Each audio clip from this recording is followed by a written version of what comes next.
Hello, hello. It is February the 3rd, and I am green today. I know in my last video that I posted on Wednesday, I said that that was it. That was the only time you were ever going to see me wearing wigs in that try-on haul, but I lied.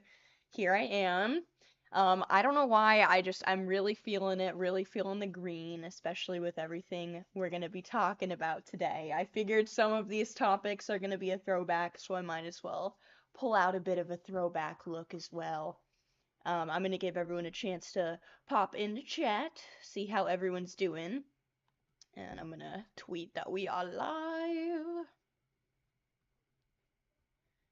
Speaking of Twitter, that's where most of our happenings today are going down. I decided to kind of ruffle some feathers on Twitter earlier. Not really, but just a little bit by tweeting something that I found hilarious.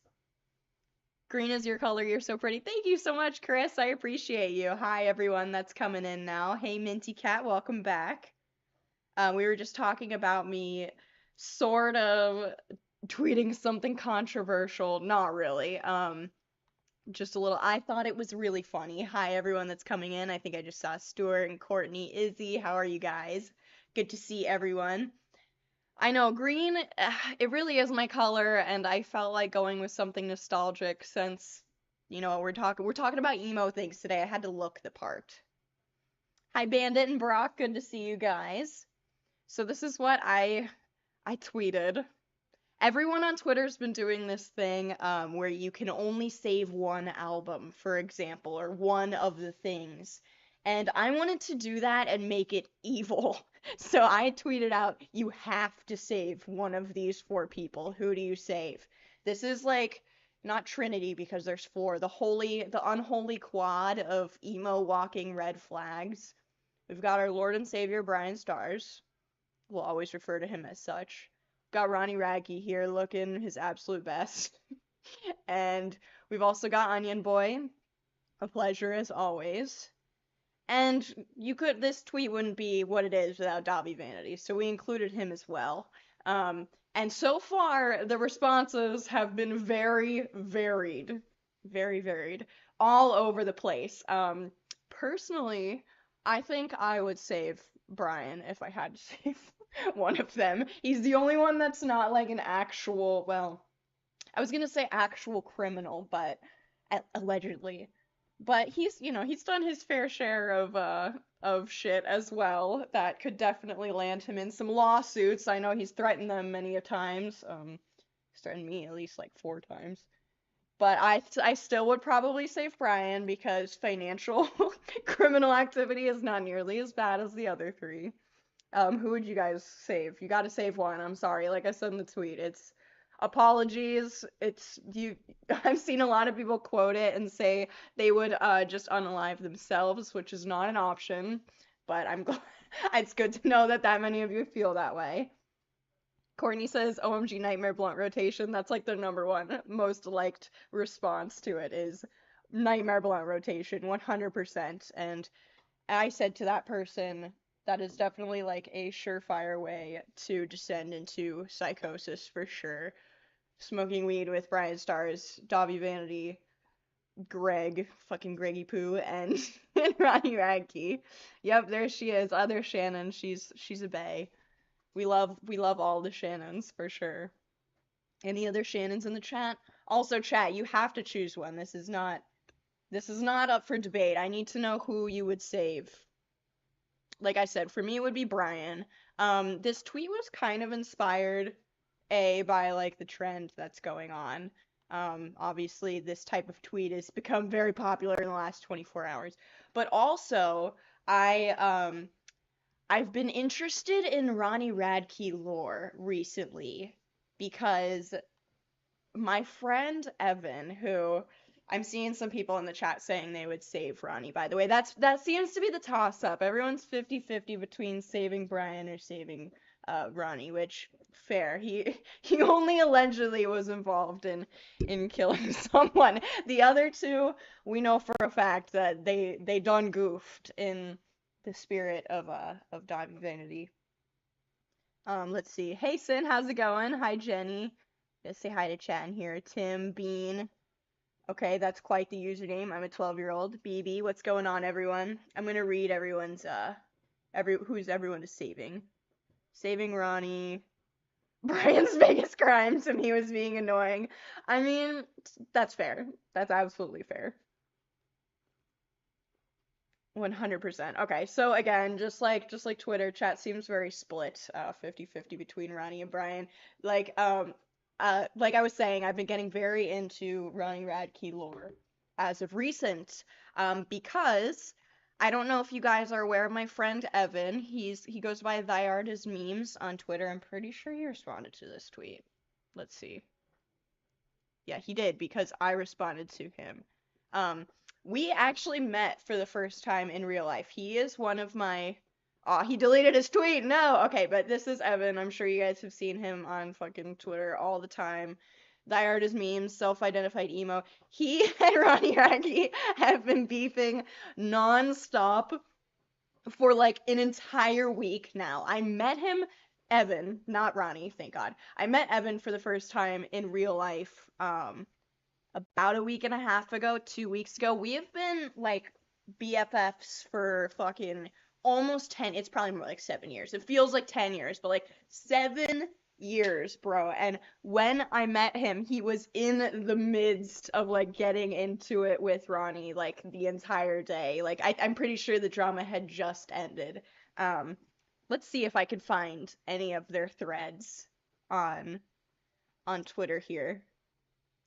Since as I said earlier, I want to sacrifice myself. See, that's not an option. I know everyone feels that way.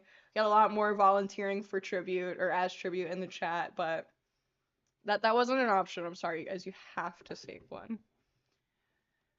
But going back to it. So let me see if I can find these threads. He tweets a lot. Oh my gosh. Of course he does. He's like Twitter's #1 emo, but it's hard to find these because every time Ronnie gets in a fight with him, he deletes everything. So, for example, he deleted all of his tweets, and then Ronnie even responded to fucking that. Man, why did Ronnie have to delete all these? They're so good, man. So, at one point, Ronnie actually slid into Evan's DMs to be like, "You're a fucking loser," or some shit. Again, the page doesn't exist. I wish I could read them. So annoying. Fucking Ronald McDonald. Anyways, long story short, Ronnie slid into Evan's DMs in the midst of this. Just even longer story short, the reason they're beefing in the first place is Ronnie is a transphobic asshole. Like I said, literally long story short, posts a bunch of like bigoted shit all the time. And Evan's sister is trans, so obviously that, fucking pisses him off, as it pisses me off as well. And they frequently get into it. Hey, Off Leather Wings, thank you so much for the dono. I appreciate it. I found your channel in 2016 by Evan roasting MDE. There you go. Exactly. So full circle. Here we are. Fucking scary amount of years later, like 7 years later. Yeah, so Evan and him fighting, whatever. Evan bodies him absolutely, and every time that he tweets Ronnie Radke, Ronnie looks like he has less amount of brain cells every time he responds. So, in a last-ditch effort to win the Twitter war, Ronnie slid into Evan's DMs. Let me see if Evan texted it to me before he deleted it. And basically said, like, you're a fucking loser, or whatever. And Evan sent him back like 3 paragraphs where again he absolutely bodied him, like 100% shut him down. And all of these quote tweets that I was just looking at that are now like quoting Ronnie's deleted tweet is Ronnie himself fucking, let me see if I can find it again. Well, I can't because it's deleted, but Ronnie himself posted the DM exchange where he clearly loses and is like, I win, you wasted your time, writing 3 paragraphs about me or whatever. But Evan was really nice and like really concise and coherent in his argument and was basically like, just stop being a bigot. Ronnie posted it, self-report of the year, and we love that for him. So that was partially what inspired the tweet, for sure. What is going on here? Sorry. My stream's doing something weird. Okay. Ronnie does too much sometimes, I swear. Yo, dude, I mean, if we're talking, I've only just gotten involved in this side of Twitter, Ronnie Radke Twitter, because of Evan. Um, and sorry, I was reading chat. And it is absolutely wild. Like he's always doing too much. In fact, I don't think this man knows when to stop, and that's probably why his career is gonna end. Yeah, a lot of people seem to be surprised that Ronnie is transphobic. So I personally don't have any, I'm not saying I don't have any proof. I don't have any proof on hand. There is ample amounts of proof on Twitter. I'm sure we can like pull it up here. Um, you know what? Let me look. Let's just look.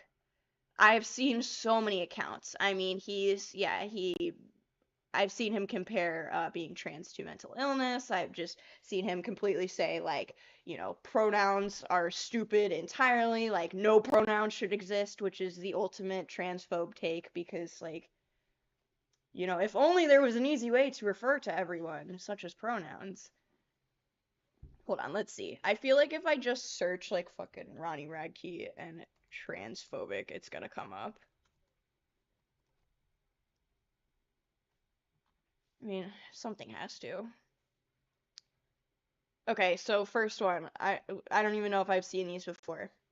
Someone going by they them literally does not affect you in the slightest. Yeah, that's like the hill he's chosen to like lay his career to rest on is the fact that he apparently cannot fathom anyone going by they them pronouns.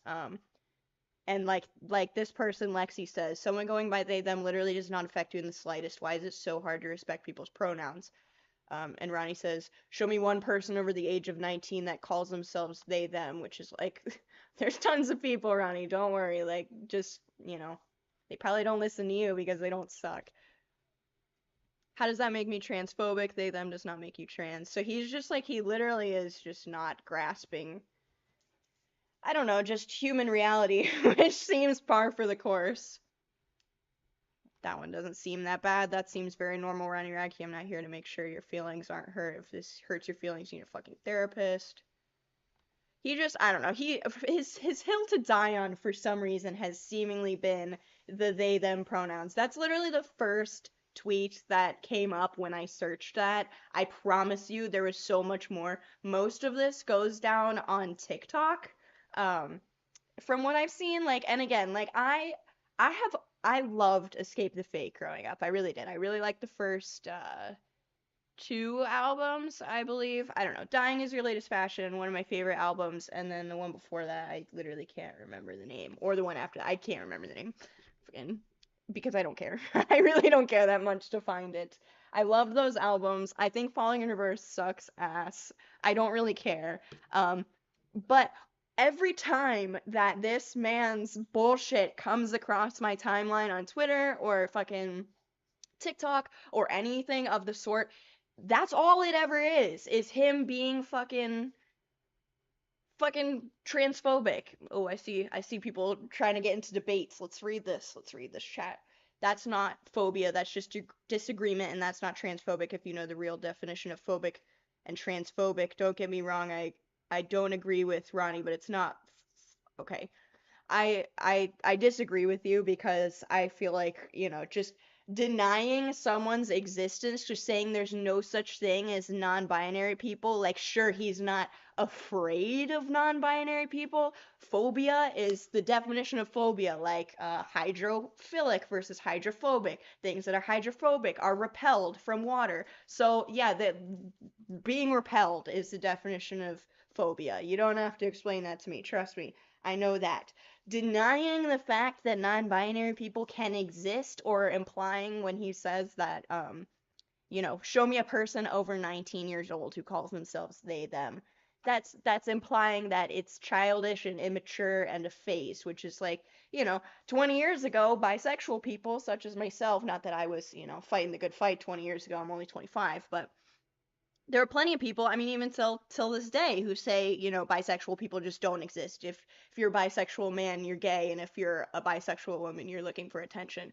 That's a good fight we still have to fight these days. So I feel like that's biphobia. I feel like it's definitely transphobia. Still doesn't make him transphobic. Oof. I mean, yeah. It definitely does. So, I mean, you can love his shitty music, but I mean, saying like trans people shouldn't exist, that's transphobia. I'm not gonna debate you on that. I'm sorry. That's just, and if you disagree, then I venture to say that you're transphobic. I mean, that's about all I gotta say on that. Regardless, irregardless of whether you personally think Ronnie is transphobic or not, everyone that I know that runs in my circles agrees that he's done, at the very minimum, plenty of toxic, problematic shit.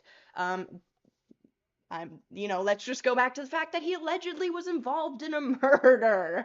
So, again, I, I, I I don't need to die on this hill. Ronnie Radke is a bad person. I don't need to argue that. Like, it's just if you disagree, then your opinion is wrong. Okay. A little too politicky, that's fine. Then you can leave because I enjoy politics and I've always been this way. I have always been very vocal about people being shitheads in the scene, 100%. I agree with you, Shannon. It's just I'm disappointed in him. Yeah, I mean, like I said, he does this very on the down low, like only in comments and shit. And the reason that I see these again is because of my friend Evan, who's just absolutely destroyed him in the last few weeks. So yeah, I mean, we're not gonna debate my what I think about. You're not gonna change my mind, basically, is all I'm saying.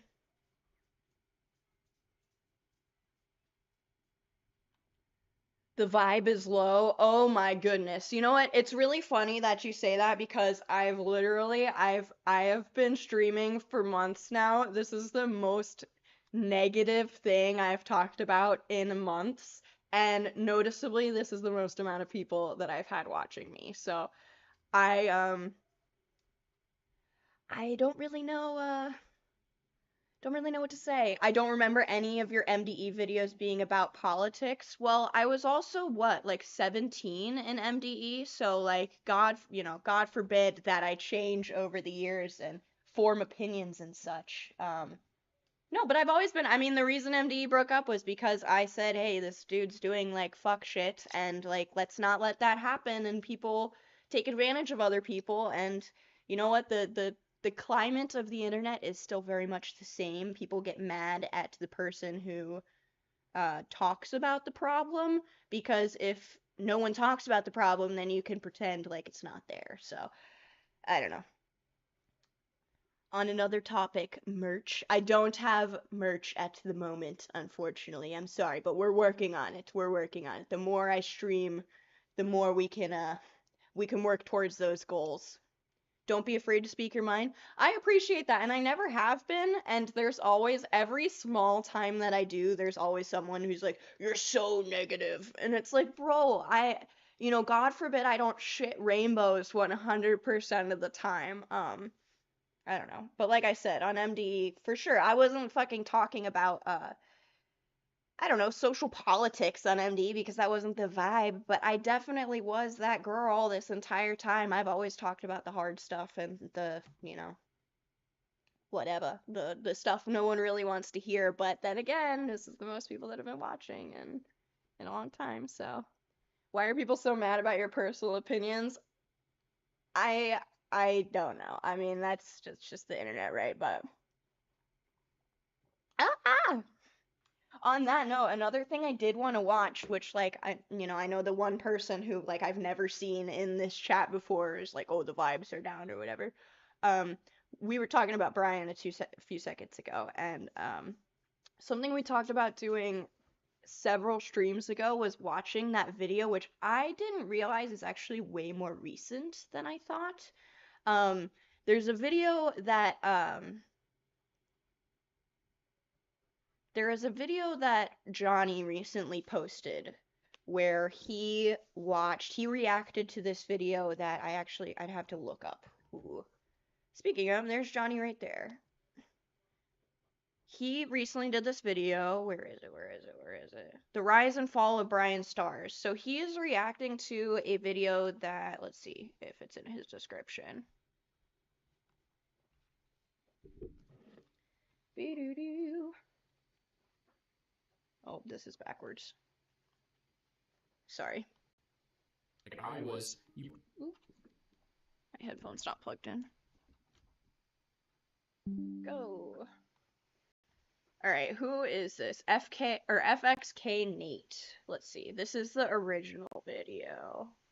18th, 2017, BryanStars would upload his final video. Okay. From a once prominent creator with the world in his eyes to a cold husk of his former self. Can you guys hear this? What went wrong with BryanStars? All right, let me know if you can hear. Oops, sorry. Let me know if you can hear that. That was something that we talked about watching potentially in my stream like 3 or 4 streams ago, and I just kind of forgot about it. I never got around to do it. I also thought about maybe just making like a video where I recorded reacting to it.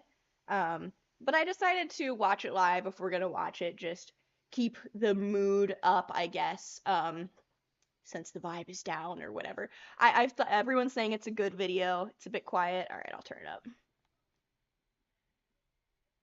Right now I'm actually torn between watching the original and watching Johnny's reaction to it. I know if we watch Johnny's reaction to it, it's gonna take a little bit longer to get through, but I do also really want to hear what Johnny has to say because I've watched like the first 30 seconds of Johnny's, and again, I really did enjoy what he had to say.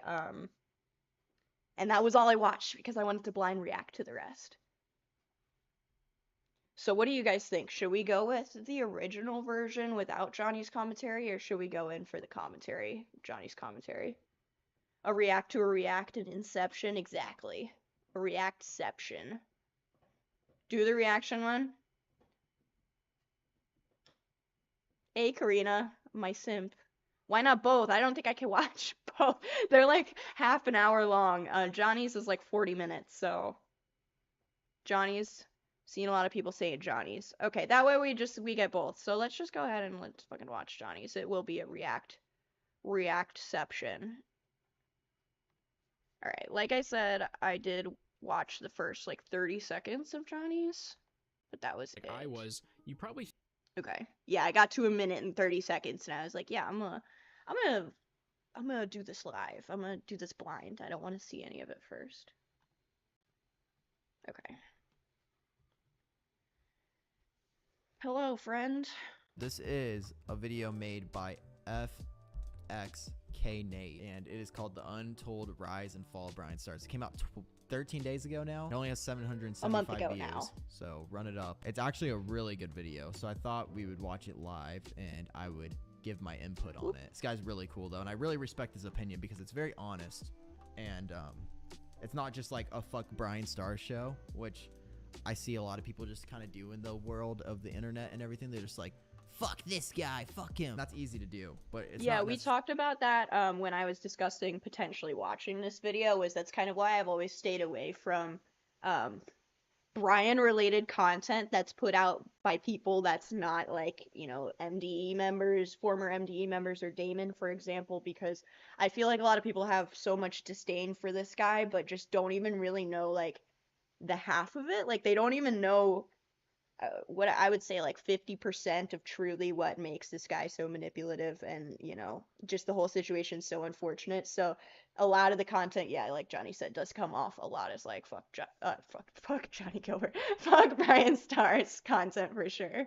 necessarily always like that, even though there are a lot of things you could say that towards. 5 years ago today, on the dot, December 18th, 2017, BryanStars would upload his final video. I can't From believe a once that's prominent creator with the so world in long his ago eyes now. to a cold husk of his former self. What went wrong with BryanStars? So much, my friend. And I think So I want to say this too. I mean, a lot of people I don't think realize this, but me and every single pretty much ever, I mean, there was probably some MDE members that weren't a fan of him, but at least for myself, I'll say I was a big fan of him. And the reason why I met Bryan was because I went to his show on the BryanStars tour, which he did his own tour. And I went to the second tour. And I saw Catching Your Clouds, and I saw D-Fizzy, who I was a fan of, and Vincent Sear and Bryan. And so that's interesting that he says that. I have a very similar experience with Bryan. I need a full screen. That's what am I doing? I have a very similar experience with Bryan, like getting to meet him and everything. I was a huge fan because obviously, like, you know, your girl loved the interviews back in the day. Just like I'm sure that's how Johnny became a fan of him and everything.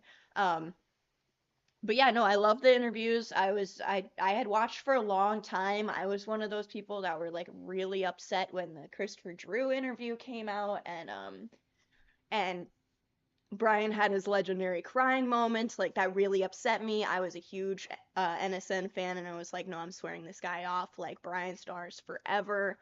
How I initially met him was actually, yes, I met him at Warped Tour when he was doing the Warped YouTubers or whatever, and I actually think Johnny was there with him. It was him, Johnny, and Damon. And that was how I initially met them. I was literally a nobody at the time. Like I think I had 1,000 subscribers or something. Bryan totally blew me off. Like just and like completely ignored me. Wore sunglasses, which I later found out he did on purpose, so he didn't have to look any fans in the eyes. That whole thing. But I still was like a diehard fan when he called my parents to, my dad specifically, to work out my contract. I remember being like so mind blown that that BryanStars was on the phone with my dad. Like that was so wild to me. Yeah, so no, I was definitely a fan. There's definitely that bit of influence when like the whole thing with working out my contract and everything went down. I think I was 17. I had just turned 17. I remember that's why he had to talk to my dad about all of it because I couldn't do any of the signing and stuff. And it was really a whirlwind all at once of emotions and being very excited, and yeah, definitely a huge Bryan fan at the time. And that's how I got to meet him. Seeing his downfall and shit is just as weird for me as it is for the average fan, except I was kind of, you know, obviously implemented into his life. Hello, everybody. The rise Fucking and fall hype. genre is extremely oversaturated. Yeah, I agree with However, Johnny on a certain that too. YouTuber has slipped through the cracks. A Hold on, I'm YouTuber gonna that pull up was at chat one on True. my point phone. my favorite. Very true. BryanStars. I agree Unless with you're that a an lot. emo loser in the early 2010s like I was, you probably think you've never heard the name BryanStars, but you have. You may be shocked to know that a YouTuber who exploited minors for money, forcing those minors to perform sexually suggestive. Dude, true as fuck though. Like, look at this. Could you imagine? I mean, it is true as fuck. Like, it's so weird to laugh at that, but I know Johnny's laughing too, dude. Like, yeah, I mean, like I just said, I was 17, which is why I fucking had my parents working out my contract with him and shit. Hold on, I'm gonna pull up chat, like I said, on my phone. There we go. Sorry, I want to see what you guys are saying. I was 17 when, my contract was signed, and literally, like, the way that he got me, on his management company was he was debating between, me and someone named Chris O'Fling, I think his name was, or O'Flying or something. He was a pretty big YouTuber back in the day as well. Um, and he was literally like, it was a toss up between the two of us, 50-50, to replace Austin Jones. Speaking of sexual misconduct and shit of the sort, the reason that I am in, or was in, MDE in the first place was because Austin Jones, convicted pedophile, was outed as such, and they needed a replacement. So me and Chris Fling in the running for the replacement MDE spot. Bryan found out how much money I was making, and I was signed instantly. He was on the phone with my dad that day, so 100% taking advantage is correct. I want to hear what Johnny has to say too. Like, I was a kid, so I would do whatever. I was probably 15, living at his house. 16. I was probably 16 during this. Which is way more And fucked than what I was went living through, at his for the house record. because it was either that or apparently I talked to my mom recently about it, and it was either I was very depressed and shit and going through stuff. So I was either gonna be, I eventually somehow got to meet Bryan, convince him to like let him try to help me become a YouTuber. It was either that or I would get sent to military school because I was not going to regular school and I was having a lot of depression episodes. Shit, I didn't and know that. my dad died and I was going through all this shit. So it was either like do this or like I got the opportunity, and this was before everyone thought people could be like creeps. Really, we didn't really think about that too much. But like he fucking with a 15-year-old or whatever, 16-year-old was filming videos, big penis, dirty whisper challenge. Like what the fuck? Yeah, man? that is fucking Like I would insane. not do that now. It's crazy how times have changed, man. That's fucking wild. And I was encouraged to do this shit. And then also during this time, I was the first product of what he started to manage, which meant he would take 20% of our income from everything we would make. So me being this young, he started taking 20% of every little dollar I started making, and then we eventually start having more people incorporated into our lives, which he also started taking percentages from. Of acts and Yeah. YouTube videos, Yep, borderline 20%. sexually That was harassing the people in his running videos, and even inside covering up joke. for registered convicted sex offender Austin Jones has only been covered in length once. The only I need to stop, like, I need to shut up and just let this guy talk because everything I've just said, he is now covering. So, all right, I'm gonna be a chronic pauser, but yeah, no, so I didn't actually hear what he just said. Let me replay that. Little dollar I started making, and then we eventually start having more people incorporated into our lives, which he also started taking percentages from. Of acts and YouTube videos, borderline sexually harassing people in his videos, and even covering up for registered convicted sex offender Austin Jones has only been covered in length Very true. once. The only rise and fall video I've seen about BryanStars is a video by the Cozy Representative. I'll leave a link. Amazing video. This one actually, That video I feel like is good. this video that we're watching right now, though, I think has to do a little more with like my side of it, like with the MDE world and all that stuff, and my own upcoming with him. Cozy Representative is like one of my favorite channels, and he's a good friend, actually. He's I great. watched that Love one it. a really long time ago, and I actually thought that was the video Johnny was responding to, so that was why I was like, I'm not gonna watch this. But then I realized this is a new video, and like he said, his name is Kyle. Fuck, I need to know his name. Nate. I'm sorry, Nate. Yeah, like Nate said, like no one has really covered this, which I think is really strange because there's like what, fucking unlimited archives on Onision and things like that. Davi Vanity. I mean, you can find decades of fucking shit on that guy. Brian, like, allegedly has done, I'm saying allegedly to cover my bases here, you know, a lot of similar fuck shit as those guys, including I'm not gonna say like he crossed the threshold of sexual misconduct, but definitely weird shit, or like actually like SA, I should say rather, but he did just some of the weirdest, like towing the line of being creepy with minors for sure, especially Johnny, like, and I'm definitely interested to hear what he has to say because I've known forever that Johnny was living with him when he was 15, 16, but like how the fuck did that I don't know how that came to be, like, to be honest. So, yeah. To his video in the description, since he was kind of the first person to do a rise and fall on BryanStars. But other than that, it doesn't seem like any of the popular rise and fall content creators have actually talked about Bryan. The story of BryanStars has stayed strictly within the emo scene community. Very you may true. be confused Yeah, that video how is a guy fantastic. like this is a prominent figure in a community like that, but it'll all make sense very, very soon. BryanStars, full name Brian Odell, was born on May 22nd, 1990 in Sendai, Japan. So obviously BryanStars is not Japanese, but he lived in Japan because This is all true, by the way. He was born in Japan, and it's Blew my because his mind family, when I found that out. his family was like missionaries. They were like super religious and stuff. that's where his parents worked, and he even says by the age of 3 he could speak English and Japanese pretty well. Brian was very happy in Japan. In a Draw My Life video, he referenced this time as the happiest years I of his never life. watched this. However, Brian's dreams I of actually finding a did watch kawaii this, waifu were so cut short, and at the I've age got of 8, that he up and on his family Johnny. moved to Texas, where he traded in his isekai lifestyle for the chance to meet a muscular tomboy instead. Not a bad trade-off, to be honest. I mean, it could have been worse. Specifically struggled a lot in his early years in America really because funny. he didn't speak English fluently and wasn't super in touch with American culture. And honestly, it sounds like a really challenging thing to go through, to be the curly-headed blonde kid who can barely speak English with a Japanese accent, and probably made him a super easy target overall, and it must have been really challenging at such a young age, and I do genuinely feel for him on that. Eventually, It's really hard. I'm gonna pause it here because this is gonna sound really weird, especially considering that I consider myself like pretty empathetic. I I hate to say that I never considered that fact, that may have had, a big impact in shaping who he was and, the way that he reacted to people and social situations as an adult and stuff like that. But when I say the reason I've never thought about that is because in person, the man is like truly emotionless. Like I'm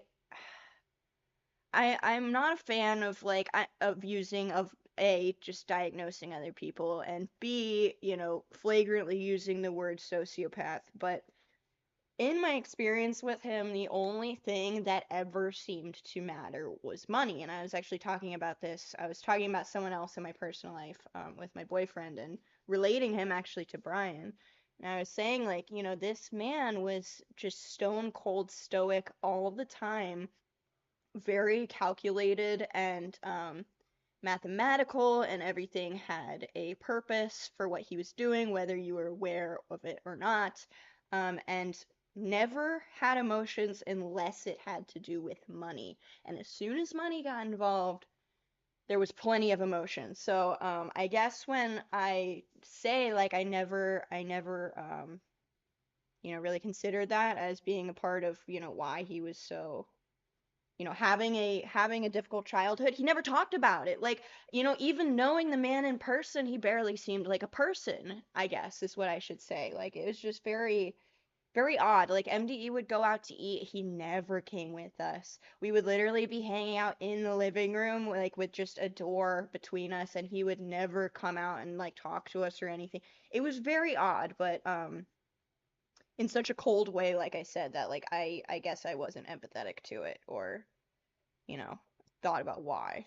Eventually, Bryan developed an interest in news and journalism. In high school, he made a documentary about the energy crisis in America, where he won 3rd place in a competition at his high school. This competition was hosted by C-SPAN, and Bryan was given $1,000 and had his documentary broadcasted on national television. When he went to college, he started doing an internship with NBC, where he would... I'm just so impressed by this guy getting all this part right. That's impressive. That's some deep dive shit. This is deep dive shit for sure. And now this is where Bryan's story truly begins. That was some like really in the inside of it. Bryan rose to prominence on YouTube because he interviewed, you know, bands in the emo scene, metalcore, hardcore, Warped Tour community. So I'm not going to go through every fucking interview he did, every subscriber milestone and all that shit, because it's unnecessary and it would take forever. But I do want to explain what these interviews were like if you weren't familiar. I'm also going to be familiar. You don't have to tell me. Based on how they were perceived at the time. Pretty much everyone loved them. And I'm personally of the belief that these a interviews majority were of the so band good. members genuinely enjoyed doing interviews with Bryan. This one Whether was. they were laughing They really with him were. or I at liked him them. I is enjoyed them. yet to be determined, I was a but fan. they did enjoy it at the very least. But I watched tons of BryanStars interviews with Asking Alexandria, Black Veil Brides. Our boy! So this was when like go. Ronnie like started falling in reverse. Like he just got out of prison and shit. That shit was crazy. That was before I even knew the legacy that like Ronnie had with like ETF and shit. I found out about him because of like the Bryan interviews, and I was like, "What the fuck?" This whole stream's wrapping together very nicely. I was kissless and only slightly more depressed than I am now. BryanStars was a black sheep in the best way possible. I mean, look at him. The curly blonde locks, no tattoos, and that crusty, unwashed blue Aeropostale shirt. Bryan embraced the fact that he was different. He asked ridiculous questions to the band members, and I think the goal was to let the band members come out of their shell. I completely agree with that. I used to love the fact that he was not a scene kid doing these scene kid interviews. Yeah, I don't know. I like the juxtaposition and the I love speaking English most of all. The juxtaposition and the contrast between him and these band members was always so intriguing to me. Like the fact that a guy, like Bryan could, or at least his, you know, his persona at the time could become so enmeshed in a world that he seemed to like know nothing about.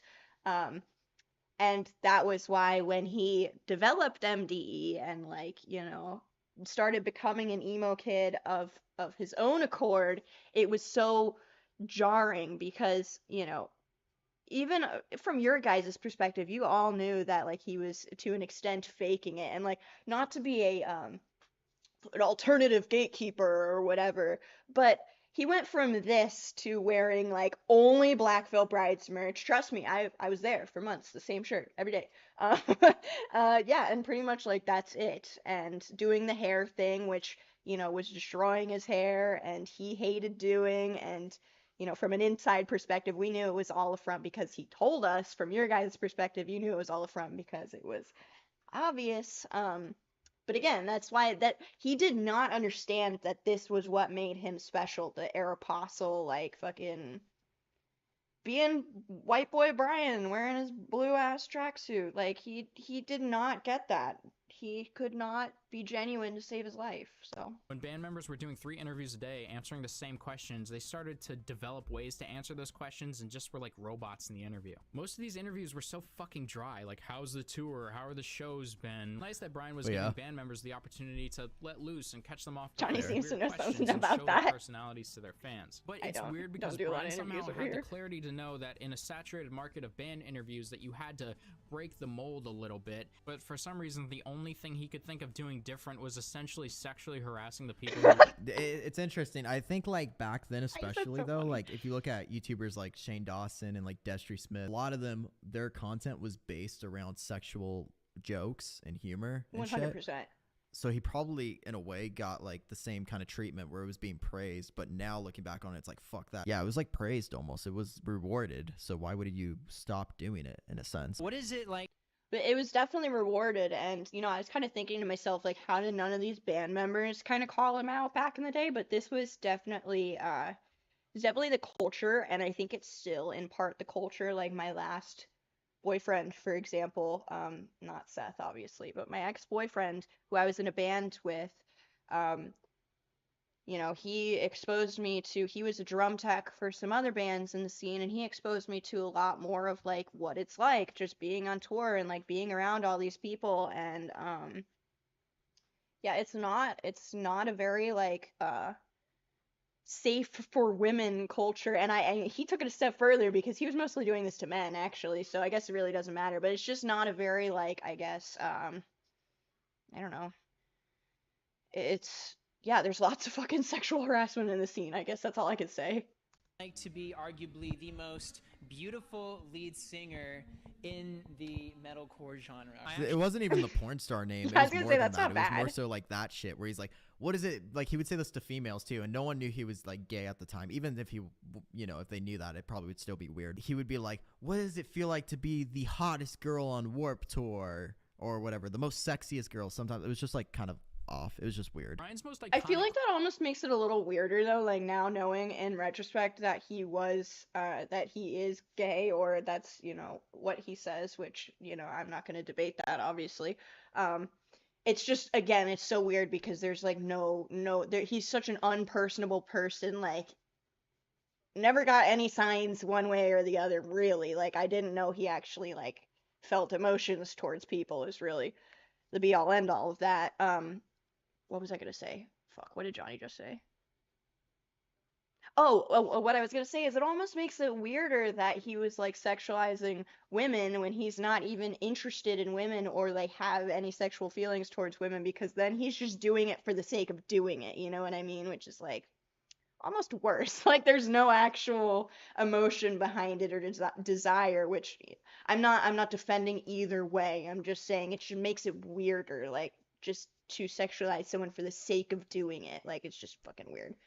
Question is, if you were a porn star, what would your porn star name be, and what Yes, would your Bryan is gay, catchphrase everyone. be? Which is a funny, interesting question, I suppose, and a question that they probably wouldn't hear from any other interviewer.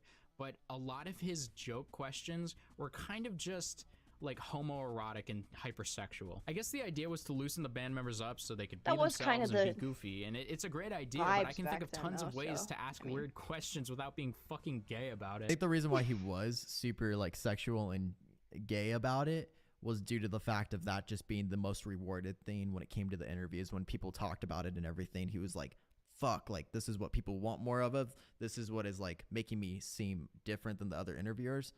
Let's take it to 100.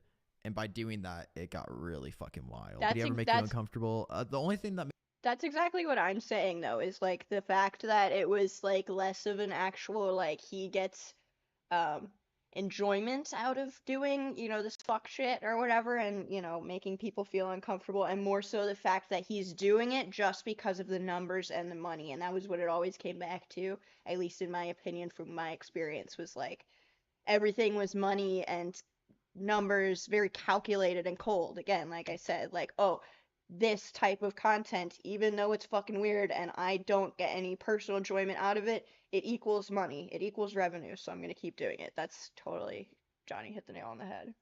made me uncomfortable for the most part. For me, I'll speak about, he like, yeah, I've brought it up before, but he like literally tried to wrestle while he was really drunk, and he would like purr on my neck.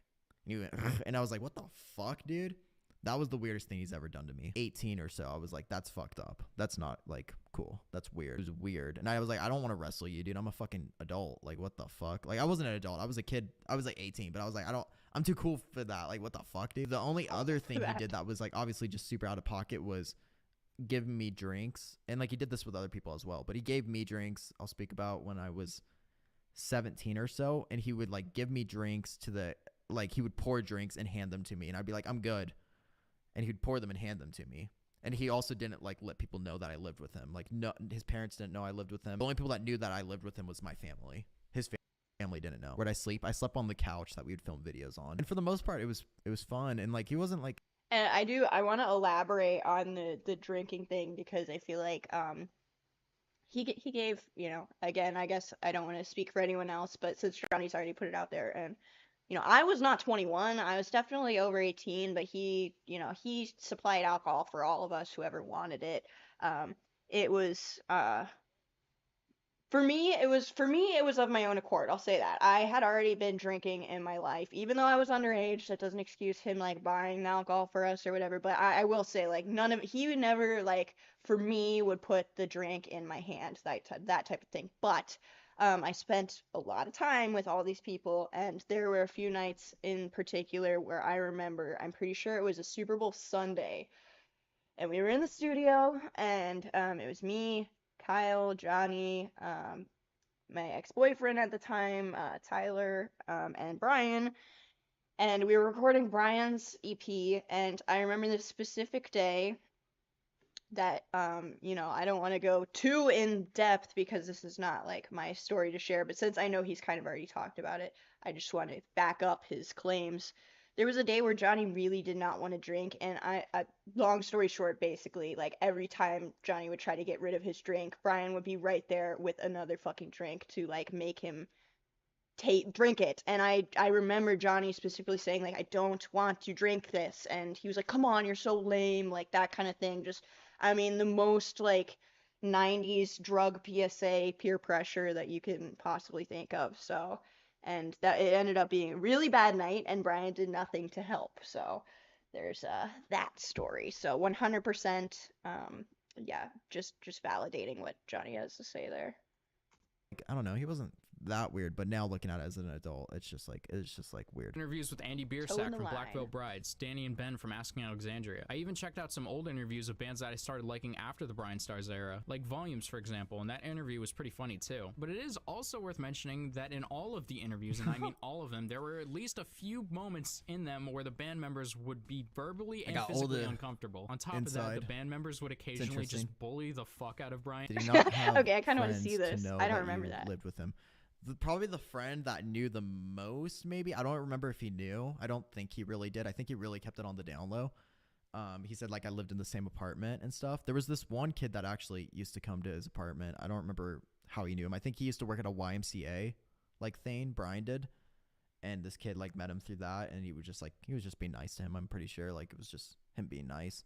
And he would like hang out, and he was like super into the emo shit. But there was like a friend that would edit videos and help him film, and we would sometimes go to his house and stuff. But I don't think he knew. But my family didn't think of it in a weird way. You know, it wasn't really something we thought of, and I was going through so much that they just like thought this guy was going to help me out. Wanted to explain like what kind of questions he was asking. Yeah, I didn't know because it's a precursor of the future of BryanStars, which is just very hypersexual content. So BryanStars' audience as well. Oh yeah, I mean, I looked at just out of curiosity, I was going through old shit to see if like when MDE broke up, I demanded that all of my stuff be taken down off of MDE because Brian was going to keep making money off of it, and I was like, no, if you know, if no one's gonna make money off of it, either I am or no one is, not you. So I told him to take it down. So I was looking through, and I came across a lot of the old Brian and Johnny videos, which, yeah, I mean, literally, like the first one I saw was like called like Getting Laid or something. It was just so weird, and everyone in the chat is saying poor Johnny, and I completely agree. Which is why when I showed up, I was like, yo, what the fuck I was like, this shit is not right. Like, you know, there's been this arrangement for years, and like, Brian, you seem cool, like, or you don't seem cool, but you seem cool with the fact that you're taking advantage of everyone, and no one's maybe people sort of feel weird about it, but no one's spoken up yet, which is why I was like, hey, yo, unionize my digital escape. Like, this is not normal. We cannot go on like this, people. Yeah, but Johnny definitely, poor guy, got the brunt of Brian's wrath for sure, and creepiness, I guess.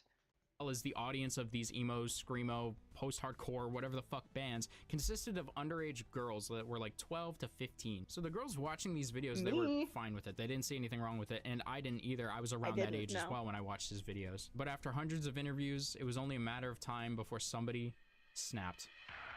Christopher Drew is the singer for the band. Let's Never go, Shut Never, my and it was a boy. fantastic interview. I It was one love of his him best so performing much. interviews, even to this day. So much that the I'm New so York sorry, I was Times ever wanted mad to at you, cover one Chris. of his interviews. And what better band to cover than Never Shout Never? Chris and Brian seemed to have great chemistry. The previous interview did really well, and people wanted another. It was perfect.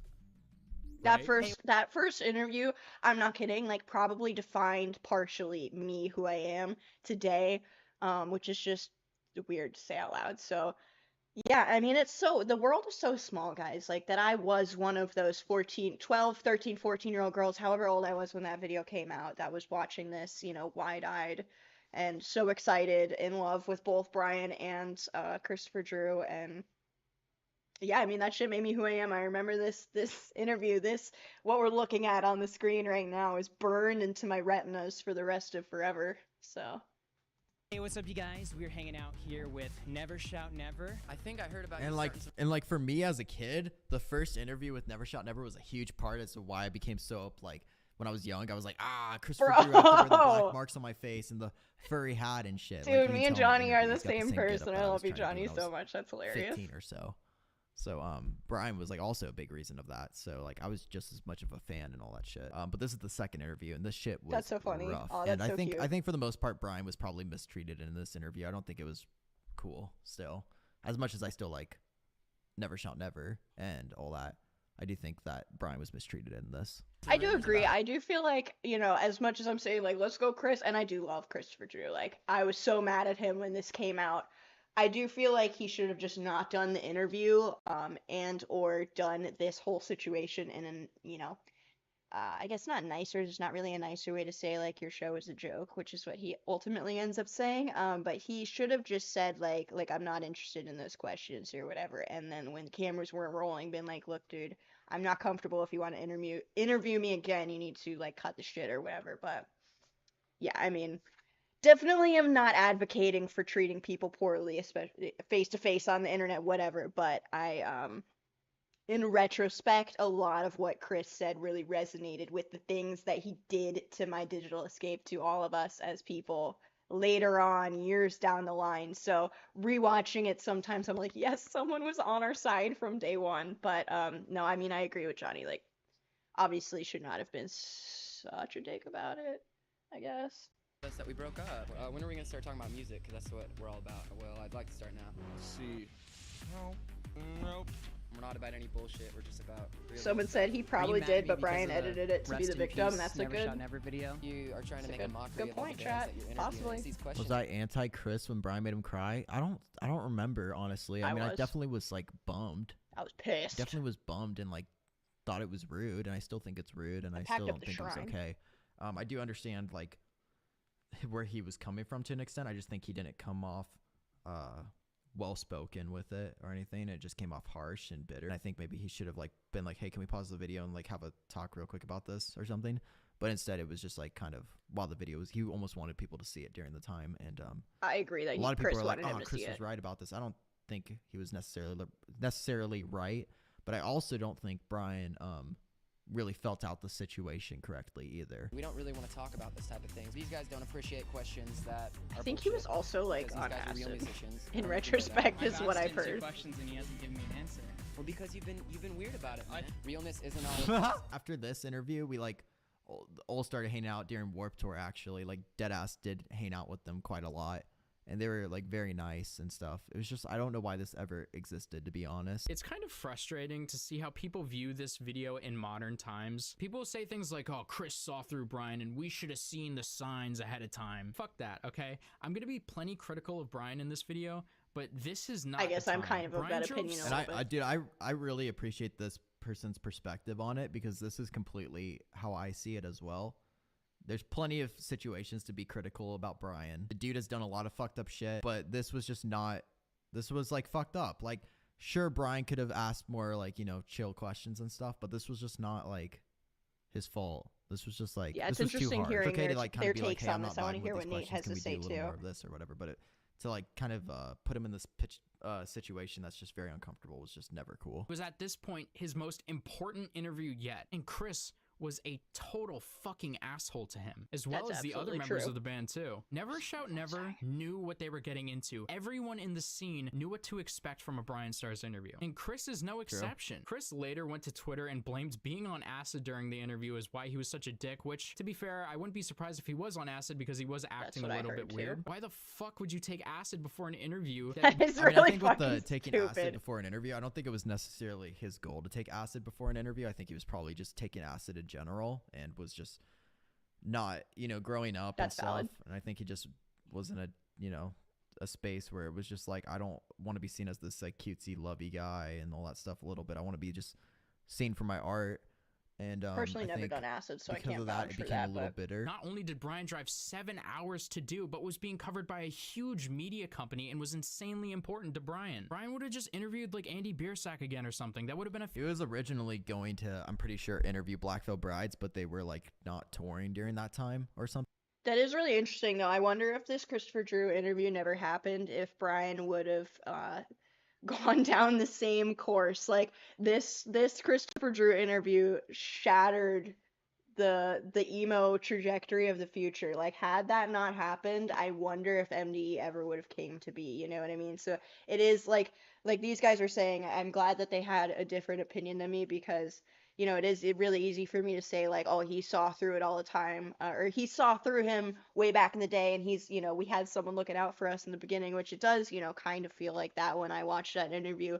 But in the same breath, he hadn't done any of this. He hadn't done anything yet. Like, he hadn't done anything that we know of. You know, the BryanStars we know of today, he was not that man yet. So it's, you know, it's unfair for me to say he deserved that. And I didn't say he deserved that. I don't think he did. Like I said, and like both of them said, I think Chris should have asked the cameras to stop fucking rolling and, you know, said that, or just not done the interview, or, you know, amongst all the other things we just suggested. But yeah, I mean, so that's both perspectives for sure.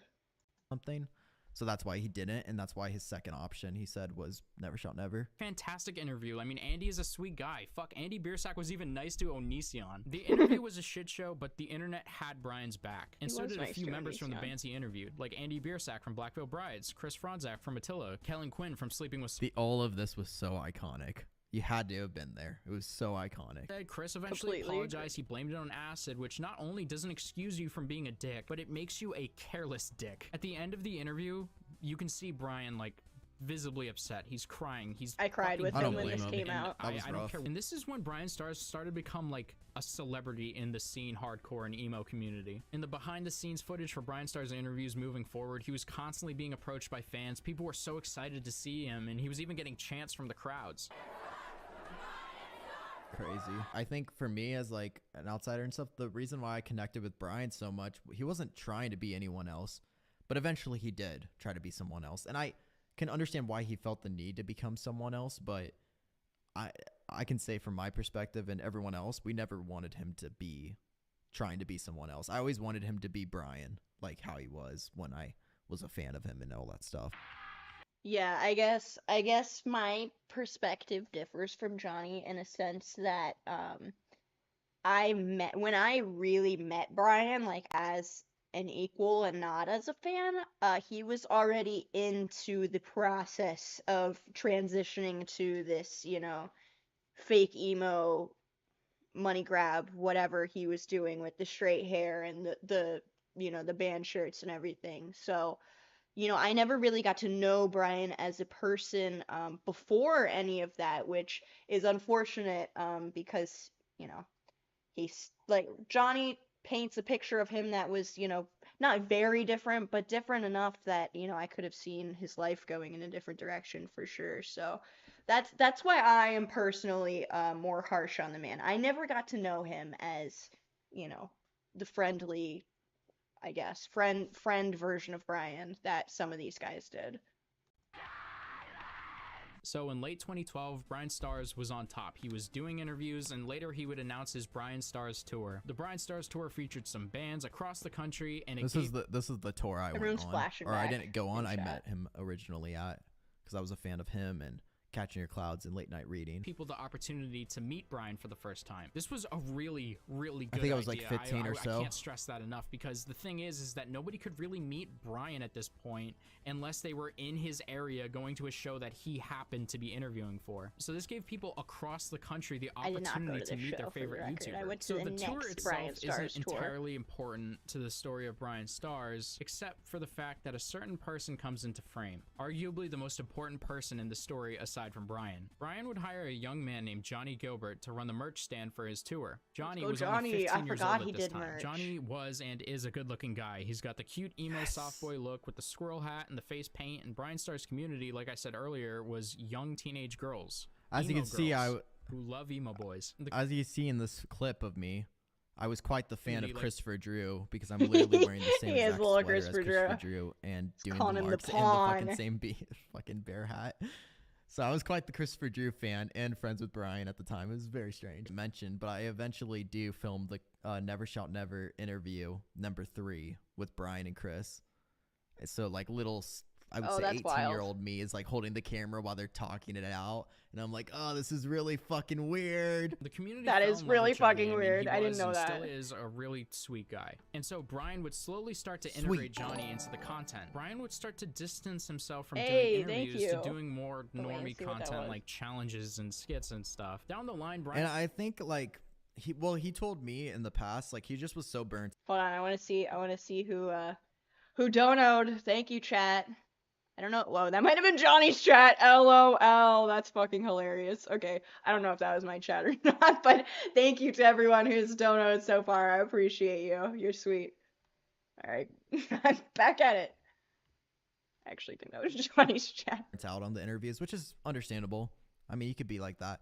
But I honestly, and I started talking to him in the future and stuff, and it became like he wanted to be the people that was getting interviewed more so than being the guy that's interviewing, which is understandable. I remember when we first met, I Understandable, was like but his filming some of downfall. my Men interviews and stuff with him, and Asking Alexandria and Sleeping with Sirens interviews. I was like helping him film them, and I was so happy doing that. And then I was the guy that was doing the vlogs, and then he was the guy doing that. But he wanted to be the guy getting kind of interviewed and stuff. Fair to like want that, but unfortunately, I think that kind of was his downfall as well.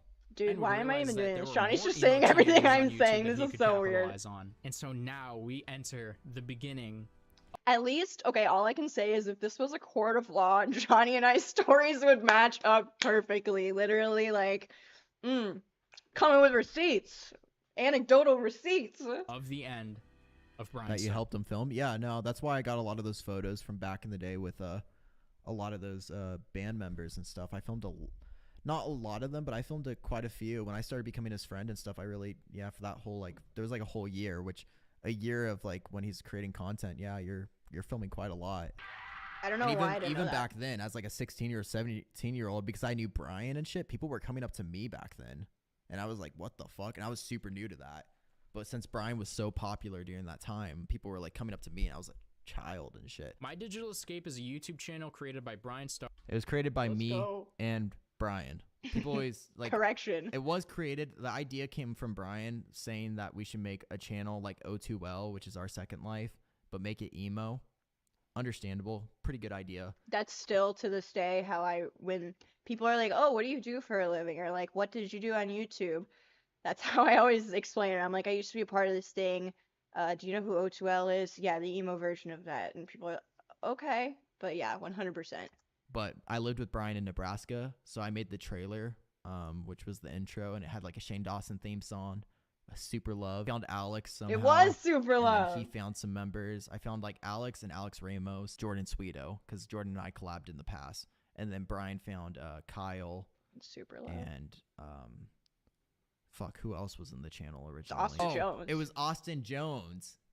And Brian also added Austin Jones. I didn't know who Austin Jones was at the time. from this Johnny, video. obviously. Me. As well as Alex Dorami. Okay, I added Alex. Doram, I don't Yeah. Jordan Sweeto, I added Jordan. Kyle David Hall. Kyle was as well Brian. as I Alex think Ramos. Jordan was the one Alex who Ramos found was, me, though, so me. God bless Jordan. Alex Ramos, that's the one I forgot. Alex Ramos was me. But the last original member, I can't find much trace of on the channel. This is somebody that I know you know. Another crucial player. Oh in the yeah, and downfall of Austin Jones was Brian. BryanStars. None other than convicted sex offender Austin. I don't know why I'm saying let's go to that. Sex offender. Oh, shit, I muted it. Sorry. My Digital Escape was a channel of 7 that members. video each is responsible fucking for posting horrible. one This is video. the first time I met Kyle. Alex Ramos didn't stay for long. He wasn't good with uploading. So Alex Ramos, the reason why he didn't stay in the channel, he posted about 3 videos, and why he didn't stay in the channel is because Brian eventually did kick him out, and it was just due to the uploads. He just didn't upload. He was I didn't know that. kind of I was slacking not a with part all of it and all that the stuff. fam at this point. And so.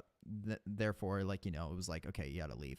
But Alex Ramos took it well and stuff and was chill about it. And I don't know if He's he always just seemed quit really or if he chill. got the boot, but he was eventually replaced by Shannon Taylor. And Jaden Will And Shannon was added, yeah. And then Shannon, and then Luke. was replaced. For the record, I was not the replacement for Alex. I believe that Luke was probably, I don't know this for fact, so I'm just saying I believe that Luke was the replacement for Alex Ramos. And then like a month down the line, when the Twerkgate came to be, that was when I was added to the channel, and that was by Brian wanting to take money from me and Jordan lovingly finding me on the internet. We had collabed before in the past, so. Jones early on in the channel, or maybe it was the other way around. I really don't know. It's hard to figure out this information with all the deleted videos and lack of archives. Also, I had no clue until I did Fair. research for this That's video, but fair, apparently Jaden is trans. And currently he's 2 years post-op and goes by Luke now, so congrats, buddy. Looking good, friend. So anyways, MDE's content was pretty mediocre. It certainly wasn't my cup of tea. I thought it was really fucking cringe. I was 17. Aw, It man. was dog shit. Could have been good. There was potential for it to be good, and there was Yes, good there moments. was. But yeah, I mean, obviously, it was just the bad side got too much of it. Well, obviously the reason was like half the reason it was such dog shit was like Brian would come to us with these ideas and they were just absolutely like always hypersexualized and just I don't know, the fucking cringe, like Nate said and Johnny, the cringe, some of the cringiest ideas, and we could have made like fun content, but we didn't. Those were our ideas. That was what Brian allowed us to do, or persuaded us to do, rather. And it wasn't what our hearts were fully in. So of course it came out cringy. And also it's just, I mean, that's what it was. That's what it was. That's just, we love it for what it was. Got lost in the sauce. Much Austin Jones got called out originally for twerking videos. It was not known Twerkgate, that he was asking 2017. minors for butthole videos, which is disgusting. But it was Right, not we known didn't know that for a it was just while. known that he was asking for twerking videos of minors. So that's already fucking weird, but it's not illegal, I don't think. I don't know. It's weird though. That was originally brought up a lot of times during Warped Tour because Austin was supposed to be on Warped Tour when we all were. People kind of like wrote it off because they were like, oh, well, it's not, porn or whatever. It's not nudity. It's just, it's weird, but it's I do not, remember that. that. So they kind of wrote it off, and Austin made an apology. But during when Austin made an apology, and he was already managed by Brian's management called Talent Shop, which managed all the members of MDE except Luke at the time, made the apology, and then we eventually were like, we can't be in a channel with Austin, dude. Like, this is like weird. Like, even like me as a kid, I was probably 17 or 18. I was like, this is weird, bro. Like, I don't want to be. This is sexual enough. Like, this is Yeah, weird. I don't know why everyone wrote it off because I mean, I feel like if you're comfortable with openly asking children for like fucking twerking videos, obviously there's probably more in the deep archives of that person's life on the internet. So I from the get-go obviously thought that was fucking weird as hell. I wasn't really following MD that closely before I was a part of it, but I do remember this blowing up and yeah, fucking crazy. I'm surprised more people weren't like extremely angry about it early on. And Austin left the channel, and then we added Luke in the channel, who I was a fan of since I was a kid. His hair out, straightened it, and he even traded. Oh, with dude, those, like, Jordan's in the background.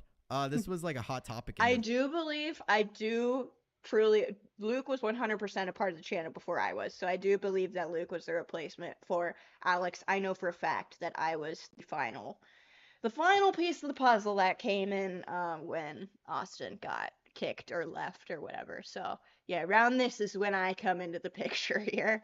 Review during Warped Tour. And this is when Bryan started doing his hair, and I really did try to help him sometimes. I also felt really uncomfortable about it, but I would try. And Alex, I remember, even like tried to help. We would like try to straighten his hair and cut it the way I cut my hair and stuff. But I was like, it just felt really weird. And like his hair is naturally curly. You can't really do Why is much, that even so, if you're getting like, like kinda treatment sad for it and and stuff. sweet? You can't. It's just not. I don't know. It just didn't feel like him, to be honest. It was just off. Yeah. Did you even brush your hair before taking this picture? Like, what happened? Like, for fuck's sakes, my emo hair when I was 14 looks better than this. But for real, Brian's I look feel was so so bad. iconic. One of the biggest reasons Dude, nothing will ever compare to the smell, though. I definitely many a times would walk in on like Johnny trying to help. Johnny is really just truly like a salt of the earth good person. He always was so sweet to Brian, like even when he absolutely shouldn't have been. And yeah, the number of times I would walk in on Johnny helping Brian with his hair, and I would smell it before I would see it because it's just, I don't know, y'all know the smell of burning flat iron hair.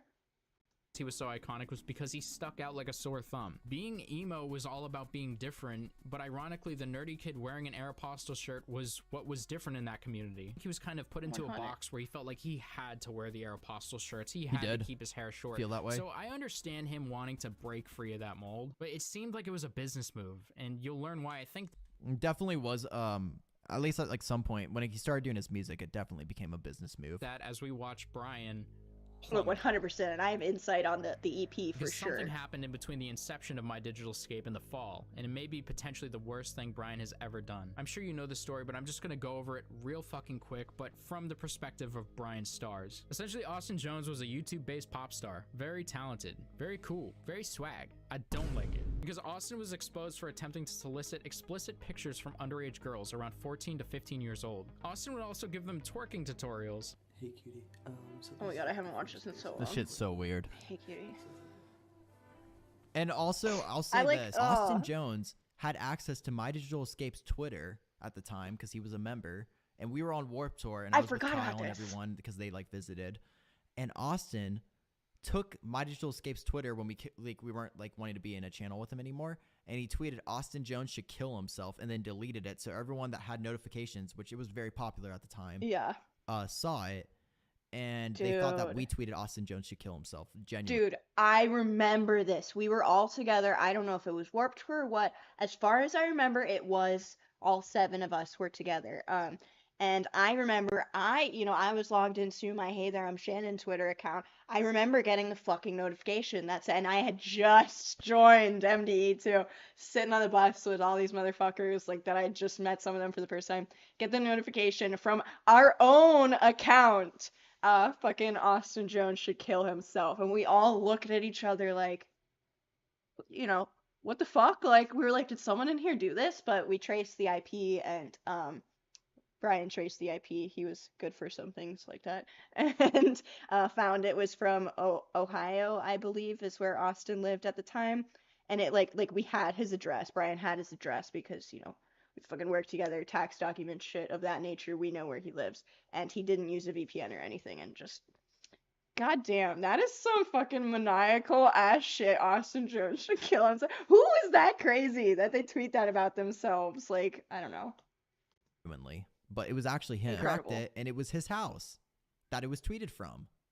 So that just shows you how fucking weird and mentally crazy Austin Genuinely. Jones is. Genuinely. Is that he who would literally think of tried to that? frame us for saying that he should kill himself. But none of us did that. And for some reason, Brian and all of our management told us not to tweet about it and call him out, which I think we should have, honestly. Yeah. But we What just the never fuck was said that anything. about? And we just kind of took heat for that. instead of I totally forgot about that. Why? What the hell? Oh, you know why? You know why I think it was at this point in time, I truly believe that, allegedly, I think that Austin, even after I was a part of My Digital Escape, I believe that Austin was still a part of Talent Shop Management, which is Brian's management company with, he had a manager partner as well. That was also our manager.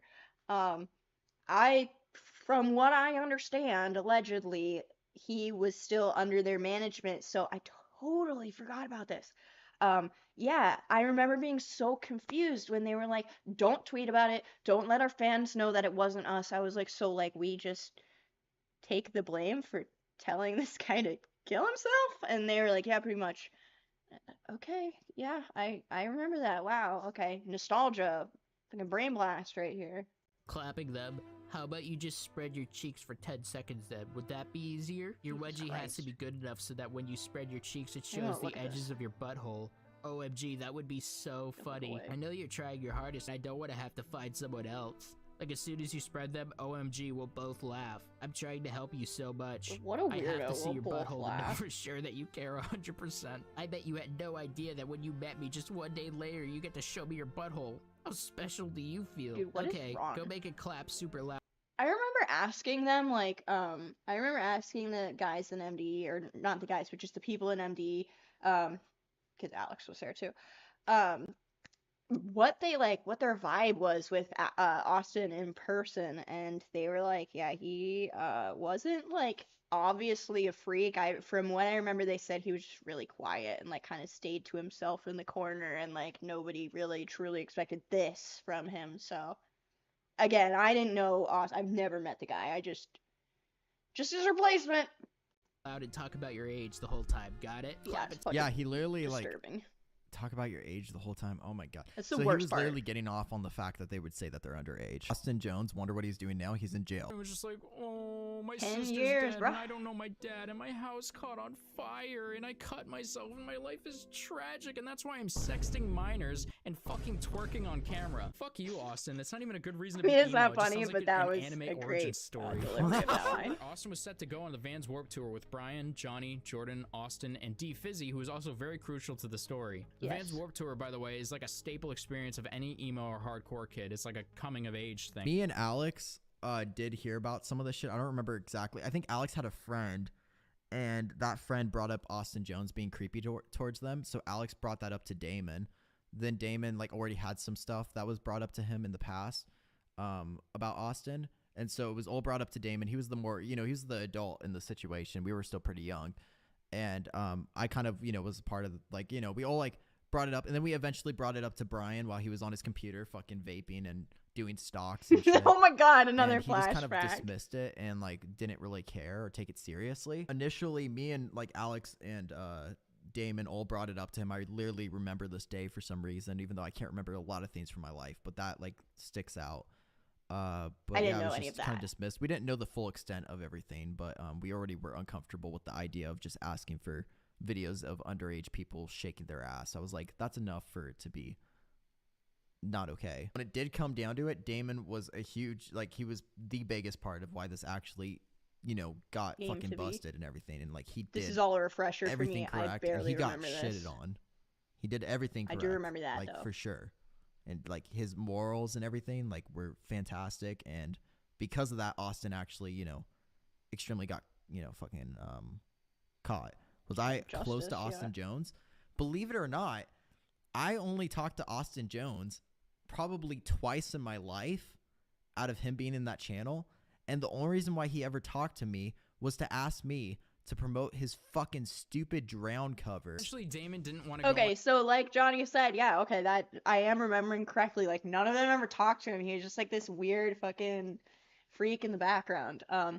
Yeah, I barely remember this because, like I said, this was all going down my timeline. Like I had not quite joined. Like I said, I was the replacement for Austin, so I became a part of this like unit after this all went down, and I wasn't really following it super closely at the time because my channel was also taking off. I was very new to like the scene in general, and I had a lot on my plate. So this is all going to be kind of a refresher for me, like the actual how he got exposed. on tour with him. There was tons of underage girls at Warped Tour, and he didn't want to be in a bus with a pedophile. He called all of it out, and he got kicked off of Warped Tour and was Which is called fair. a bully. And people were saying that he was slandering Austin Jones True. for calling out Austin for asking That's for butthole pictures of insane. minors and asking them for twerking videos. It's Truth. it's fucking insane. But at the end of the day, from what I Suck, remember, man. neither Austin or Damon ended up on the tour. Now, what does this have to do with Brian? Damon eventually did get to stay on the tour, but Austin did not stay on the tour. Yes, There was one I remember show that.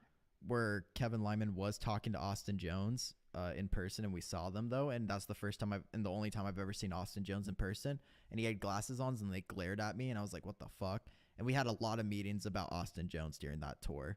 Like, whoa, should he be on tour? Should he not? Are we being too dramatic? And we even had conversations with Kevin. It was a mess. And I was like fucking 18 at the time. It was really Dude, weird. this But was like Damon did. This is like the beginning of like degeneracy in the scene too. So I feel like this was one of the first biggest examples because people weren't getting called out because every time, someone such as Damon, for example, would do this, like bring attention to a situation, kind of like I was saying at the very beginning of this stream, people's attitudes are very much like if you bring up a situation, then you're the problem because as long as you're quiet, we can ignore it. You know what I mean? Like, I feel like that's very much people's attitudes. So, like Damon, for example, comes out and says, hey, this guy is literally like, he is now in fucking prison, rotting in prison for 10 years for his actual crimes. Damon is like, hey, this guy's committing crimes. And people's reaction is like, shut up. We don't have to pay attention to that if you just don't bring it up. Like, just let him commit his crimes in private and then we don't have to be uncomfortable about it.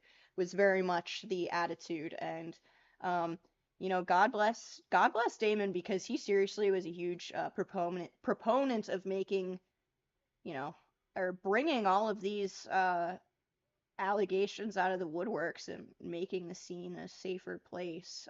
He really got the ball rolling. So we'll always say Damon's a good man. So is Johnny. Yeah, continuing on. Eventually get to go on the tour. He did make it on the tour. That Bryan was in Austin Also, Jones' thank you for the dono, giving JT. him advice on how to get out of this. Bryan was Austin Jones's manager, and when Correct. Damon Okay, so I found was out right, about I was the right. allegations, he brought him up to Bryan, and Bryan very quickly changed the subject, which I don't know how the fuck you pivot out of a conversation like that, but good job, Bryan. He didn't care if minors were getting groomed or even assaulted. He just wanted the commission he'd get from Austin Jones and the money he'd make from Warped Tour. But yeah, maybe you didn't know that. That's completely true. That is completely true. And I have another situation. Just this is kind of like a personal tangent for me a little bit here. But moving on down the line, like just taking a pause from this saga here. Not years later, but like a year or two later, I was dating a guy who, allegations were brought up against him, and I, helped spread those because there was plenty of photo evidence, and obviously we broke up and everything. Well, I'm not even going to say this guy's name, but this guy, this YouTuber who was in the scene, who had these allegations and that I broke up with because of it, in part, Bryan, like, came to know about him through our breakup and it was very, like, vitriolic, like, lots of back and forth on the internet. I mean, he basically harassed me for, months after we broke up because he was upset about it. He also was cheating on me in the beginning of our relationship. So, like, I mean, actually, like, and the only reason I found out was because that girl assaulted me. Like, whatever. That's a whole nother situation. Bryan finds out about this guy. This guy comes across his attention because, it's blowing up on the internet, and he fucking signs him. I'm sorry, he didn't.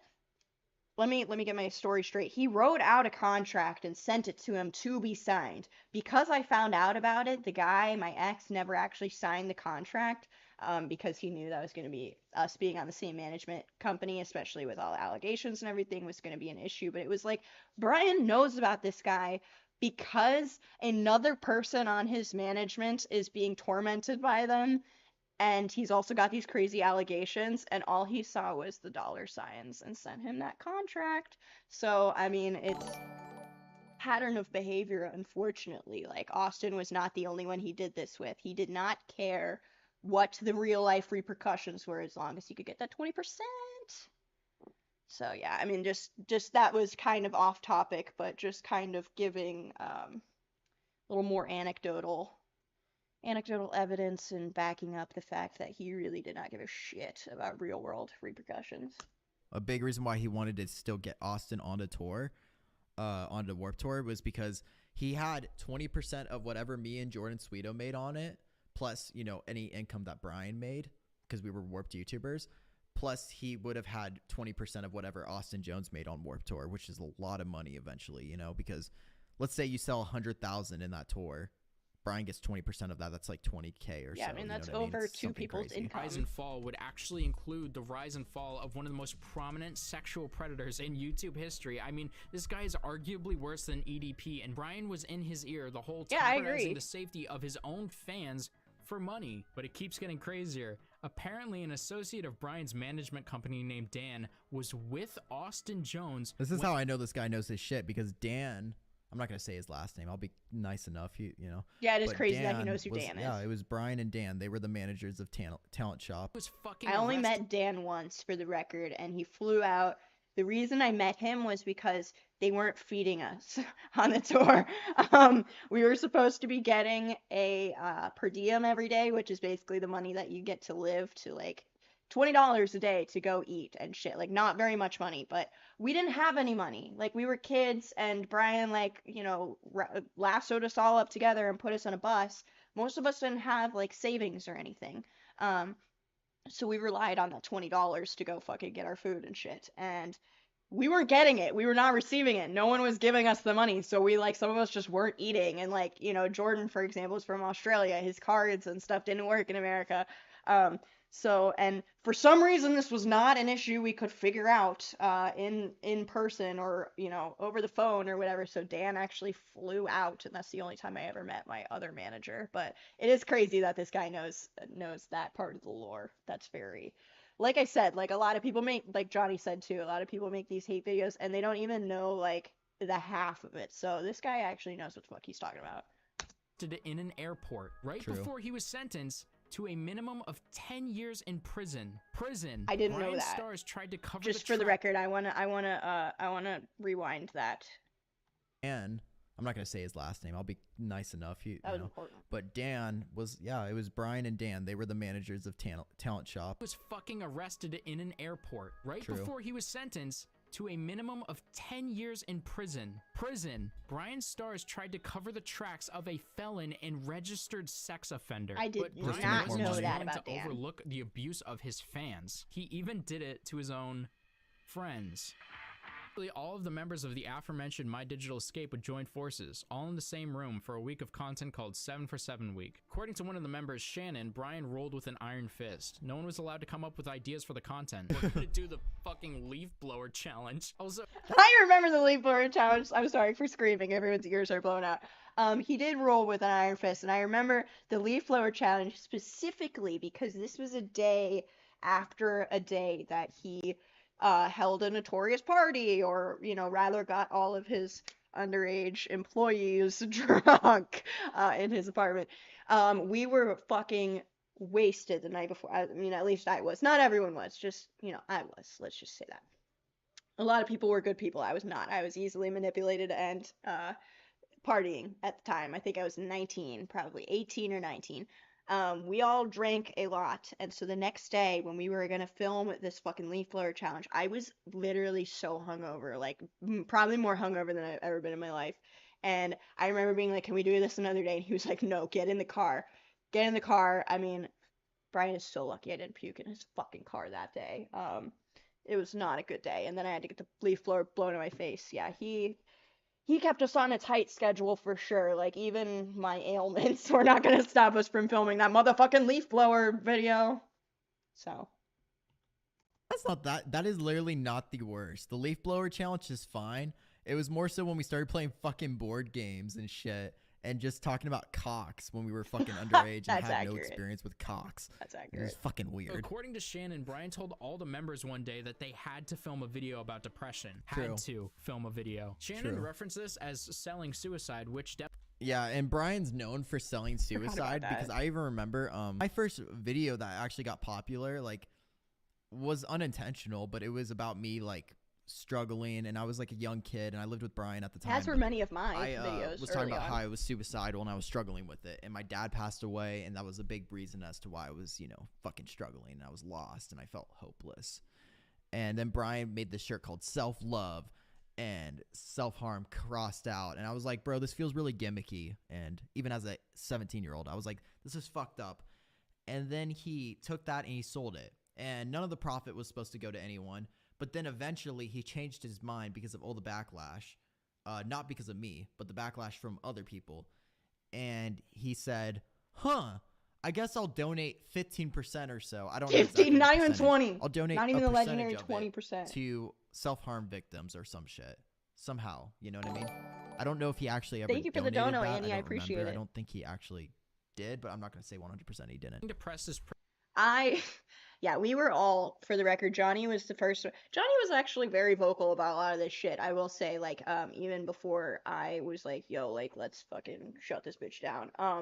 He was definitely one who was like, yo, like, you probably shouldn't sell that shirt. And I do remember Brian completely passing him off.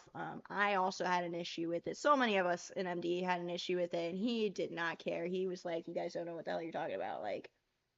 And for like, I remember specifically us asking him, like, have you ever dealt with it? And he was like, no.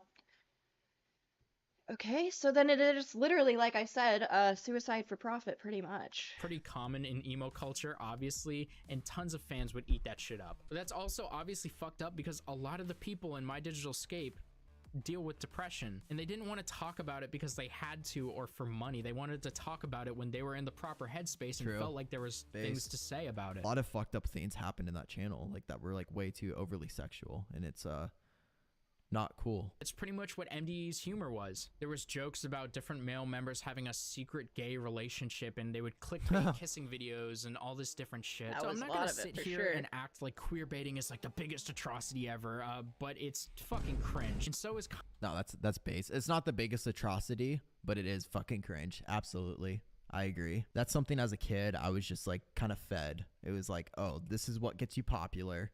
Keep on queer baiting. It's funny. It's like, oh, this is what people want. This is Yeah, I mean, I do remember like multiple occasions where, like I was I there for that Brian? It was too far into the stream. I don't know what I'm saying anymore. That Kyle and Johnny video. Yeah, I mean, like everything was very, very carefully orchestrated, and like Johnny said, it was kind of fed to us. And yeah, sure, like as 17, 18-year-olds, we all went along with it and like didn't really question anything at the time because again, our ultimate goal was, I mean, not ultimate goal, but like, we did want the channel to grow and everything. So we were like, sure, we're gonna listen to our manager, and yeah, very, very calculated and scripted. A lot of that, the queer baiting and everything, like definitely was thought out by someone. It was not an organic thing that like just happened, as I don't know. how you become a YouTuber. constantly making sex jokes with people that are as young as 7 years your junior and barely legal. In fact, while I'm on the subject, some MDE videos featured Kyle and Johnny when they were under 18 reenacting things that I'm personally not comfortable with showing. And if you know my content, it should be very shocking that I'm not willing to show whatever the fuck they were doing. For Yeah, fuck's that is. sakes, he forced Johnny and Alex to have their first kiss on camera when they were minors, and they weren't even dating yet, and their first It's fucking ass too, and everyone roasted me about it, and then I made out with her for like 5 minutes on You Now eventually, and it was also fucking cringe. So that's another thing I had no idea about until later down the line. So when Johnny and Alex were like getting together and everything, I'm pretty sure that was in the timeline like right before, or maybe it was right after. I think it was right after I joined MDE. I'd still never met them. I'm sorry if my timeline's kind of wrong. There's so much information to process and be processed. But I remember that video coming out. Like I said, I think I had just joined MDE but had never met them yet. And I remember thinking it was so cute. I liked the video and everything. That video fucking blew up. And I had no inclination until years later that Johnny told me that entire thing was like legitimately set up. And I don't know why, like that never occurred to me. But yeah, I mean, and actually that's not the only instance of Brian forcibly, I don't want to say forcibly, but manipulating people into a relationship. I'm sure Johnny's going to say something about him and Alex, but from what I understand, and I'm not going to speak for them, from what I understand, long story short, on their part of things, was he definitely, coerced that relationship to happen for views and everything. But something I've never really talked about, or maybe I have, but it's probably buried somewhere on the internet, is the fact that when I dated Tyler, many of you guys probably remember this, the way that Tyler and I met, Tyler was also a member of Talent Shop Management. He was also managed by Brian.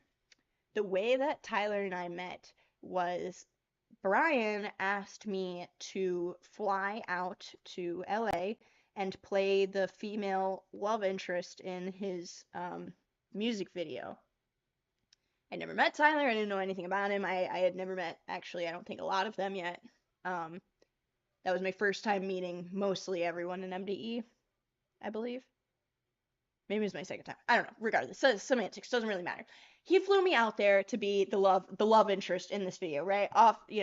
People do that shit all the time. It's acting, it's whatever. However, once I got there, Bryan was very adamant on setting up situations where Tyler and I would be alone. He really wanted us to kiss in the video.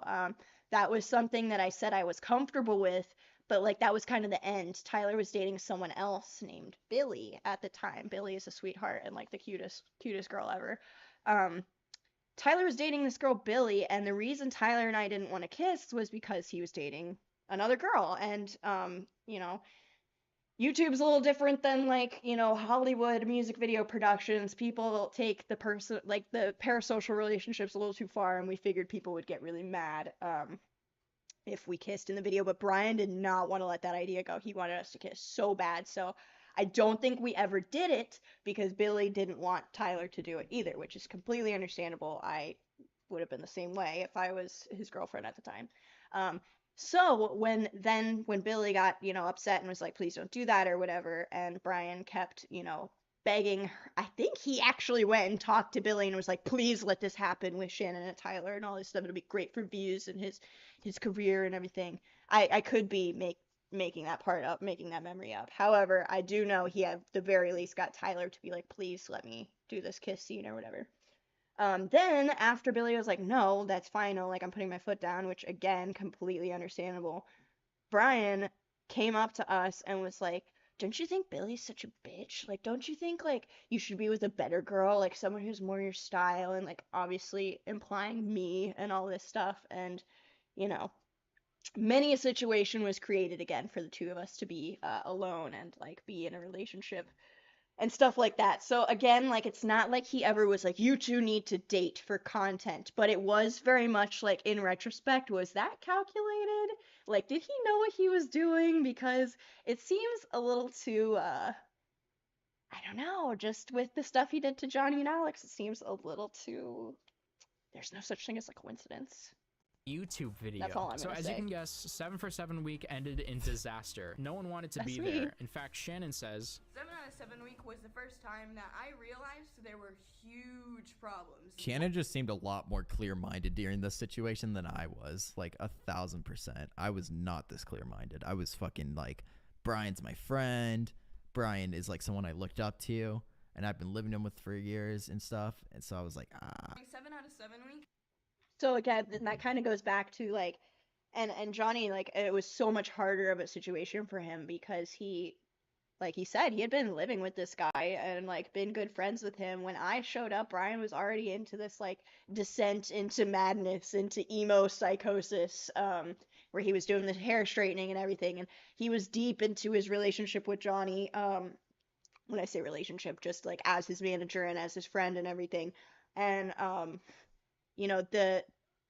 I don't want to say, like, I don't want to speak on his behalf, but the weird patterns of, manipulation and borderline abuse and stuff, I could see those as soon as I walked in, and I think everyone else had been, like, around this bubble as it was developing, and then here I was, like, cutting into the timeline, and I was the one who was like, whoa, like,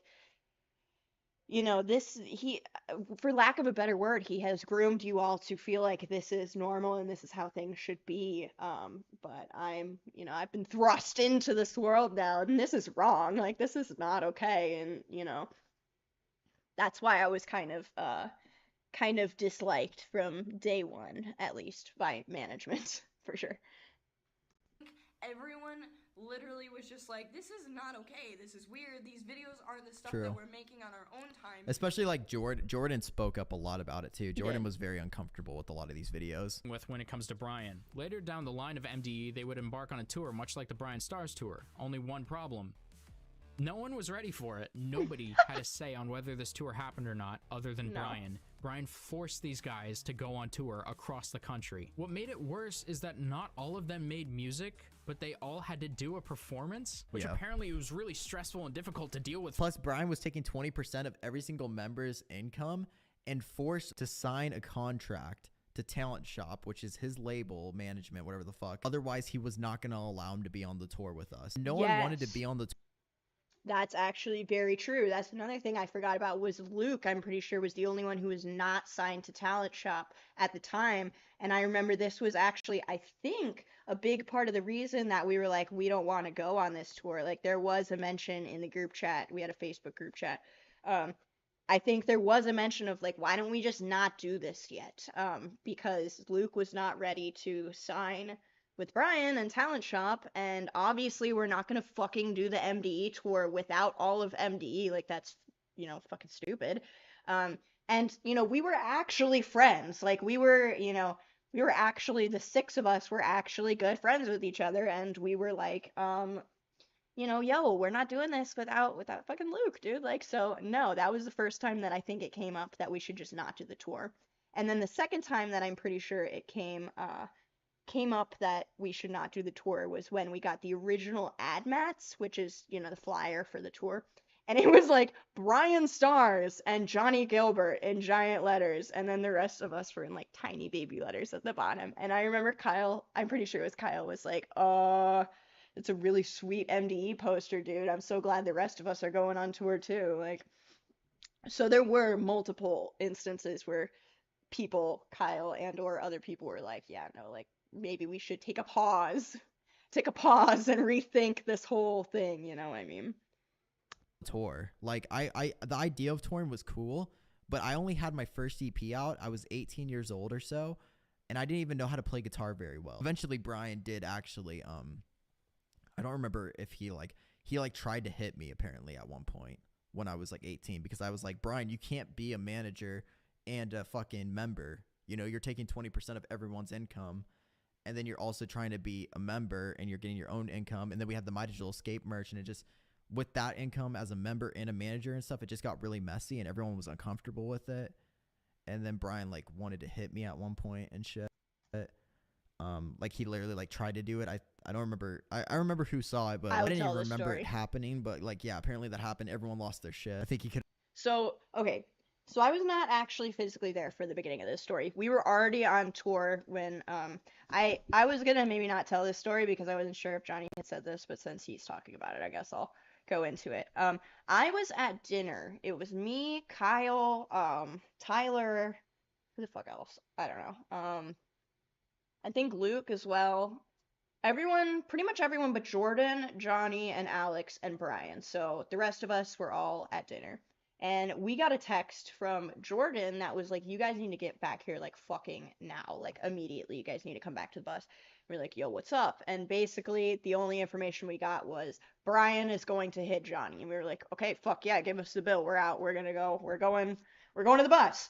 And like I said, we were all actually friends. Like, the six of us had each other's back. So we were like, fuck no. Like, if anyone's gonna fucking fight Bryan, it's gonna be me. Was pretty much what happened. So I guess when I wasn't there, like I said, this is the part I can't really speak on because I wasn't there. I guess before I got back to the bus, Bryan was like up in Johnny's face. They were having the discussion that Johnny was talking about. Like, you can either manage us or be one of us. You can't do both. And he basically went to go hit Johnny. That's when I got the text. We came back. We were back within 10 minutes. I'm not kidding. This was probably one of the craziest nights in my life. Bryan got drunk while we were all talking to him. The conversation started off level-headed, but it escalated, and I don't know if he knows this, but one of us, not me, but somebody recorded this whole conversation, so there is a recording of it out there. I don't know where. I'd have to find it. I'm sure I have a copy somewhere in the depths, but it was about 4 hours of Bryan getting, more drunk, getting more angry, basically saying, like, airing all of our personal financial situations and stuff like that. And long story short, it ended up with 90% of the night, you guys are gonna laugh at this, 90% of the night I spent on the fucking what is it called? A bench of the bus, literally standing on it talking to Bryan like this because I was so mad. Like I was like getting up just like oh, and then I would be like in his face like no, because he was yelling at us. Like I said, he had almost hit Johnny already. I was in defensive mode, bro. I had that whole conversation, that 4-hour conversation from the top of a bench. Anyways, yeah, that's slight side story. Could have taken him. Yeah, true. Speaking of music, around this time, very conveniently, Bryan released Literally like 2 weeks before the tour happened, Bryan released his EP. his own EP. So he could What have it was for the called tour. again? Follow Your Dreams, released was in March rushing 20 it. He fucking fired. For the record, Tyler wrote that entire EP, and just like expanding on the fact that it was just for money. Like he literally, when he gave Tyler the parameters to write this EP, what he gave him was like 5 different lines that were like the cringiest, like let's go fucking crazy tonight. That's one he actually gave him. He's like, I need you to write an entire song around let's go fucking crazy tonight because that's the selling hook line. Like that's the hook that's gonna make us the big bucks. So I was privy to watch that entire album be written. It's a great time. And, I will, obviously, Tyler and I have our differences. He did what he could, man. He made that as good as he could. He's a pretty good songwriter, and he didn't have much to work with, so rip. But yeah. Everyone. Bryan then He didn't fire everyone. He fired Kyle and Shannon because they were the 2 that were having the most like, dude, stop, dude. They were coming at him, which is understandable, and they were in the right for that. video with Johnny and Alex announcing the end of My Digital Escape. Which was Bryan's- news to me, because like, he said I huge got reason why fired. this video was so awkward is well, one, it was just shitty. I was sad. I felt like so fucking stressed, and I already had so much anxiety, and I feel still so do. bad for him. But Bryan during this time brought up the idea of like we should add Chris O'Flein to replace Kyle, and we should add this person to replace this person. And I was like, what? Like instantly, like we can't just replace like these are like, isn't it more than that? It was so weird. Most talkative. I wonder why. Maybe it's because he had the most to gain and Johnny still had looks something so to lose, as sad. opposed to Alex and Johnny, who had pretty much the only thing in their life taken away from them. And I need to stress this, they were fired right after being essentially kidnapped and financially abused into doing this tour. So it makes sense that they were insanely fucking depressed and bummed out. I mean, they barely want to look at the camera. And Johnny just doesn't have like the spunk in his voice that he normally does. It's fucking sad. But at It is least that's sad, all and we're- I remember this video just blindsided me entirely because I didn't know that they were gonna break up. I just got fired, and I was like, well, shit!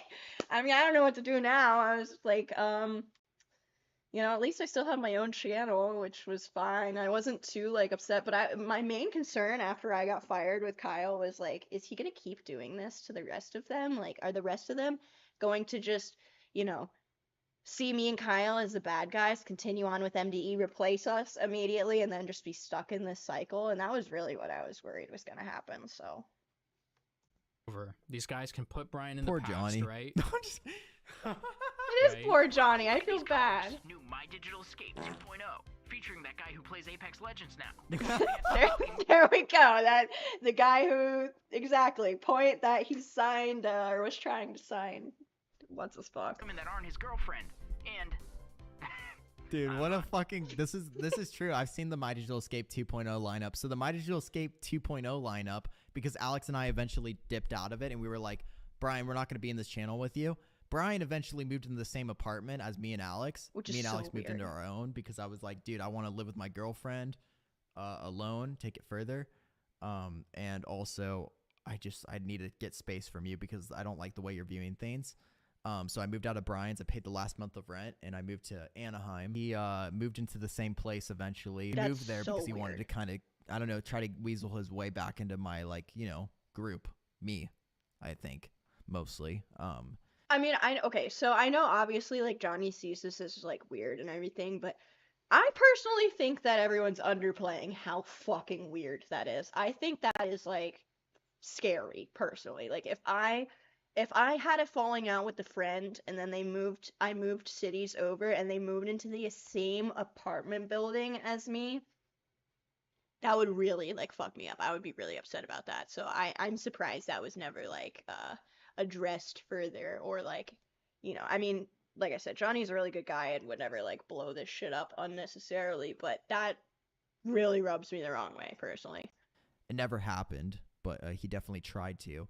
And during that time is when he filmed the first video for My Digital Escape 2.0, which never actually happened, but they did film one video for it, which was the trailer. And it was with Eugenia Cooney, Social Repose. Maybe I didn't know that. Who were like my friends, and Diego. And it was also filmed with Danny Edge, who was in Exclamation Point, which was a popular channel back then. Oh, yeah. And also featured on MDE back in the day. Oh, yeah, they did put that out. Okay, Robbie. I remember that. Oh, yeah, and Christo Fleem was also a part of it. I forgot about him. It was such a wild thing. And I was like, why did you think this was... It would have been one thing if he literally made a new channel and was like, hey, I'm going to try to do it again. We would have just laughed at it. But trying to take our channel and be like, hey, I'm going to do this, it was like, fuck, bro. Only trace of this that I can find is the tweet announcing it, where a bunch of people in the comments are telling Bryan to go fuck. Yeah, so pretty much during this time, like every single one of us had like everyone shit on those comments as well, because we were like, fuck that. And I even showed a video. I took the song by Fall Out Boy saying, we're going down, down. I took that song and I took My Digital Escape sub count because you could see it at the live reaction, I remember that. And it was going down thousands like in a day or so. And I was like, I took that and I made it into a video and sped it up and took the Fall Out Boy song and I posted it on my YouTube channel being like, unsubscribe from My Digital Escape. Really, people get lost in the sauce. And this is even up to, this video doesn't go up to the years that ended later on when I tried to be his friend again, which also got way crazier because then I found out he like was really weird and fucked up. Took the channel that all of them worked so hard to build. Yeah, I mean, just he's continued on being a psycho. Not to me, luckily. I think he knows I would like fucking rock his world in a terrible way if he ever tried to do that shit to me. But yeah, I don't know. And he just got new members. It was the same channel. That was back when 800K meant a lot more. True, it did. Every year it meant a lot more, for sure. 800,000 subscribers or something like that. But it didn't pan out at all. In fact, I don't even think new videos were uploaded with the new members. But a big part of the backlash was after Johnny, Alex, and Shannon made videos speaking out about this. And this is where like all the information about Bryan being a shitty person kind of came to light. I watched all 3 of these videos and I'm going to try to give the best song. So like the reason why my video about this and Alex's video probably weren't the best also is because like, at least for myself, I was still wanting to be friends with Bryan. Like, maybe not to the full extent, but dude, he was like my best friend. You know what I mean? Like, he really was. Like, seeing like that shit fall apart. So we had like our own like little skit show together called Johnny and Bryan, and it fucking, like seeing all that shit just fall apart. I was like, I don't want it to like fall apart forever. And that's why even after on, I want to like, try to redeem this and have a friendship with this guy.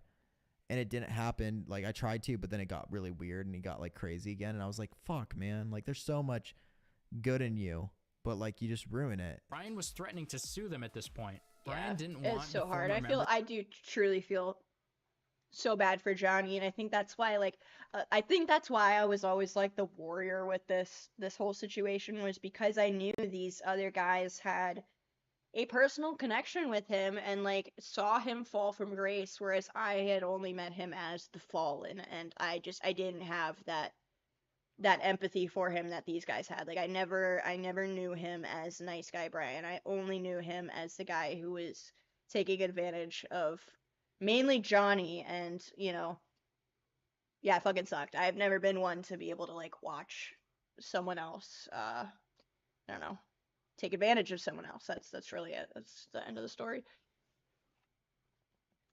Of My Digital Escape to slander him. And if we've learned anything from this video, slandering is when you tell the truth. In summary, the 3 former members said that Bryan viewed them as tools. They weren't friends, they were just dollar signs. Even saying it was like working in a factory. Shannon mentions those things I mentioned earlier about the queer baiting and the hypersexual content. She even says that the analytics showed that the average viewers for MDE were 12 to 15-year-old girls. So that's not good stuff to be showing them. The theme of these videos were we were treated like shit, We were not valued. Bryan squeezed us dry, he dumped us off, and then once the dust settled, he started a brand new channel with new people. Or it wasn't even a new channel, it was the same channel, just the emo farm with different members. And they weren't allowed to do anything about it because Bryan owned 100% of the channel. But imagine being in your late teens, being treated like a factory worker, having limited creative freedom, sacrificing working on your own channel, being degraded and humiliated, being dragged onto a tour and being bullied by a guy way older than you, all for you to be dumped out like you're trash. It's fucked. It's completely fucked up. Point, it wasn't looking good for Bryan. Bryan released an apology. It was fuck. He actually released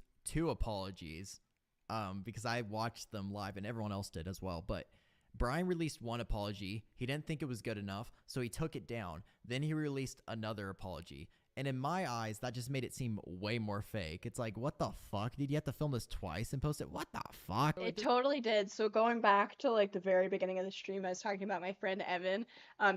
When I met up with him for the first time like 2 weeks ago or whatever, he actually brought up to me that like his favorite apology video of all time on YouTube was BryanStars' first apology, and it totally blew my mind. That was a thing. I totally forgot. From what I remember is the first apology, Bryan is like crying profusely throughout the whole thing, which I shouldn't laugh at that, but obviously it was not genuine. I remember, I'm pretty sure the first apology he cried through, and then he deletes it because nobody gave a shit, and put up the second one, which was way more like political and thought out and like scripted and such, and he was not crying. But it was just, the whole thing was so sus. Like I said, the man does not have a genuine bone in his body, 100%. Yeah, someone says apology 2.0. LOL. That was what it was. A lot of this is such a fucking trip down memory lane for me. At this point, there's only one more thing that happened with Bryan. At the lowest point of your career, what can you possibly do to fix things? My name is Bryan, and I am gay. Raise up that marginal shield of yours, Bryan. Hi, you guys! I shouldn't laugh at this because this is genuinely like, this is the one thing where I saw when Bryan did this, I felt I had empathy for him. I felt really bad. I mean, I always try to have empathy for everyone, but I this was the time when I was like, dude, this poor motherfucker, like, I know he somewhat deserves this, but when he came out as gay, it's the only time in YouTube fucking history that I ever saw the reactions to a coming out video, especially like several years ago, like that, when it was like a big form of content online and people were taking that shit very seriously, and like, you know, everyone was very welcoming of these coming out videos and stuff. That was the first coming out video I ever saw where people were like, fuck you, I don't care. And I mean, I did feel bad for him. It is kind of funny, but it's also, I mean, that's just a testament, like, to how bad you fucked up when you can post a coming out video and like all the top comments are fuck you, I don't care. Like, shut up. That's pretty incredible. This is so fucking gay stunning. shield. I don't think Bryan wanted to come out for any other reason than the fact that no one can say anything negative to the person coming out of the closet. Got to this point where Bryan wasn't relevant anymore in a positive or negative sense. He rarely did challenge videos. He didn't have friends or... He did like start like hanging out with like John Jumper and Sebastian Meeps and all that stuff. He started doing like his little like new MDE group without calling it a collab channel, but it was like... no one really vibed with it, and a lot of those guys were just like not the vibe, to be honest. At this point, all he could do was his least popular content, which was talk about news in the scene, which was pretty hard to scrape together into a consistent schedule. And his final video was uploaded today, 5 years ago, Rest in December peace. 18th, 2017. I forgot he tried to make more content.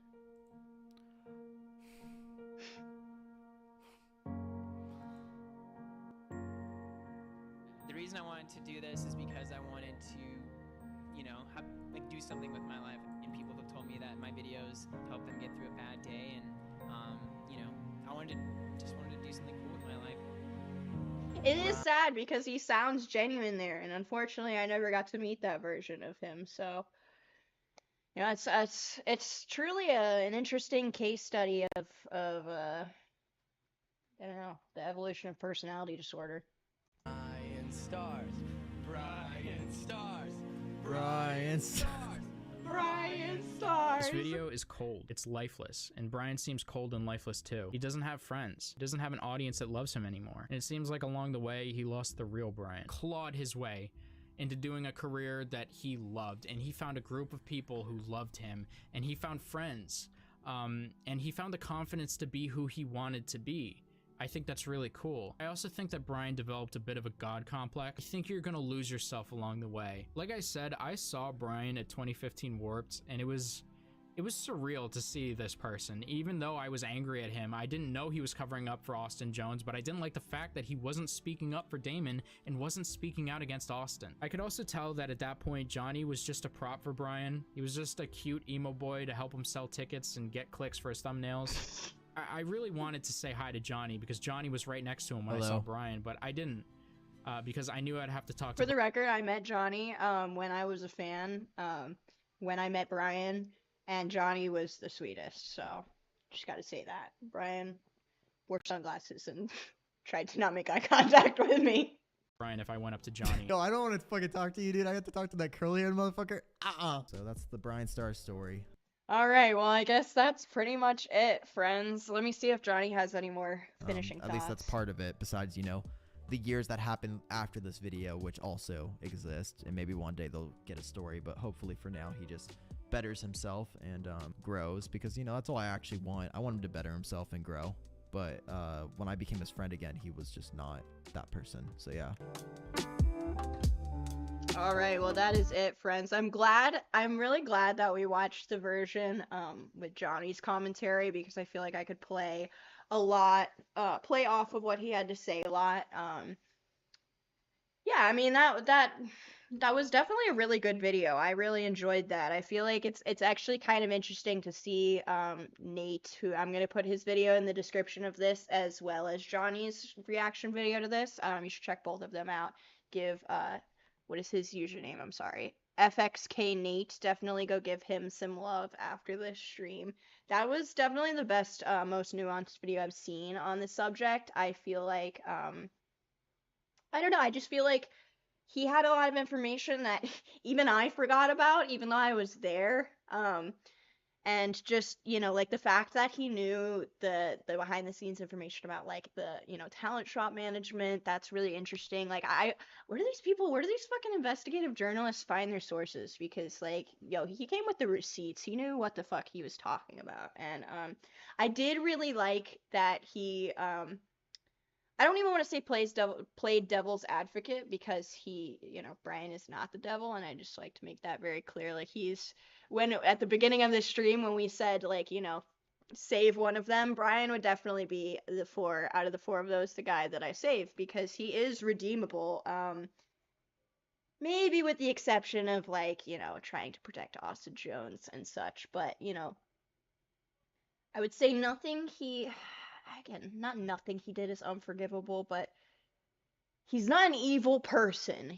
There is a chance for him to turn his life around and be good, and there was a genuine part of him back in the day. So, you know, I do like that Nate and Johnny both. Johnny's always been, you know, so sees the best in everyone, I guess.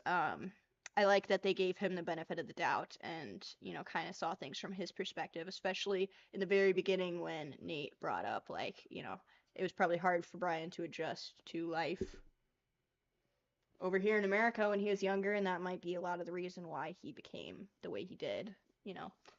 Interesting points of view, and I'm glad that I heard them all. So I'm glad that we watched that. It was not, yeah, not a negative experience. I feel like that was a net positive, and I enjoyed that.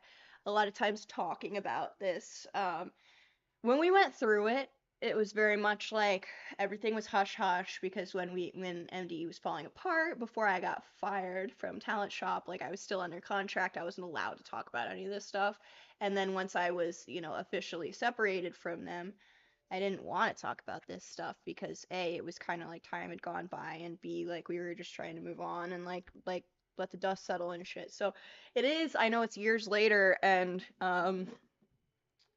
yeah, I mean, we're so far removed from the situation, but in a way that's like, it's the perfect time to talk about it, because I've had years to think about it. I've had years to, you know, live in it. Obviously, like Johnny said, there's still years after, like where Nate wraps up this video, where like the saga continues, and I'm sure it will for the rest of our lives. But it is nice to be in a place where we can talk about this shit and like, I don't know. I don't know. I'm glad you can talk about your past. Yeah, I appreciate it. I'm glad I can too. It does feel like closure, Karina. Yeah, so thank you guys. I appreciate going on that journey with you. It was quite a journey. I am getting really hot, and this is my first time wearing a wig for like an actual thing in a little while. So I'm probably gonna wrap it up here soon, but I'm really glad that we got to do that. And I might clip the live and make just the Bryan portion into its own video. I feel like Johnny did was a good idea. So you about to be in the McDonald's drive-thru still listening? Let's go. Get you some McDonald's, girl. Or not. I'm sorry, I shouldn't have assumed, girl, your name is Bean. That's very genuine, gender ambiguous name. Corey says, overall, I'm glad that you, Johnny, and the others have been able to do stuff you like without him intervening. I can tell you guys are a lot happier. Yeah, I mean, it was, another thing about another layer of fucked upness I feel like to add to everything was the fact that, this wasn't O2L, this was emo O2L. Like, the guy got us together with the sole purpose of, like, with the intention of knowing that we were all like not the most mentally well individuals. Like, most of us were depressed or had something going on, anxiety at the very least, and then still brought us all together and pulled all that shit like on a group of individuals that he curated based upon the fact that we had anxiety and depression. So quite an interesting little additive there. Yeah, I appreciate everyone saying thank you for the stream. Thank you guys for coming to the stream. I stream, for the record, since I've got so many people here, more than I usually do. I stream every Monday and Friday, and then I post a new video on Wednesdays. This is a new schedule that I've gotten myself into in the last few months. We have a lot of fun here. Like, we do all different types of stuff and shit. Combine those words together. We've done like, we do tier lists, we do like trying snacks live, we do tons of fun things. Reaction videos like today. I tried wigs my last stream. So if you're interested, definitely hit the subscribe button. I will be back with another stream on Monday. If you like this one, give it a thumbs up. I appreciate having so many people here. And also, for the record, if you guys have just stumbled upon me again and you haven't seen me in years, I am bald. So if you ever see me on the timeline without any hair, yes, that is me. So don't freak out. That's me. That's your girl. That's your bald baddie, your favorite bald girl. Yeah, we do a lot of fun stuff. Probably gonna film another cover, and I've got an athletic wear haul that I'm doing. I just put out a wig try-on video. As you can see, I'm feeling myself in this one. Yeah, I'm glad a lot of you guys made it to this live stream. It was really nice to have you. Definitely put notifications on, even if you had them on before. I know YouTube turned them off for fucking like everyone, so really annoying. We're starting the channel over here. I'm really happy to close that chapter. I'm glad that it looks like Johnny's, kind of closing that chapter too. And we can reinvent ourselves together. So welcome to new era. Hey there, I'm Shannon, or just Shannon Taylor. We'll see where the wind takes us. I love you guys so much. I'm probably gonna get going here because I've got to pee and I've got to eat dinner, and to eat dinner I have to cook, and that shit sucks ass. I'm not feeling doing it. But I've got to. So I'm gonna head out. Lastly, if you guys would like to become a member, that is also in the description below. Members get cool things like access to my Discord. We've got a Discord where we all hang out and have a good time and stuff. Yeah, you get little badges. We've got a lot of fun stuff going on inside shit. So I'm so happy to be back. Thank you guys for all the love. I appreciate you. I appreciate you mucho. But yeah, good night, everyone. I hope to see you guys soon. I'll be here on Monday around 6 or 7 o'clock. And yeah, love you. Talk to you soon. Bye.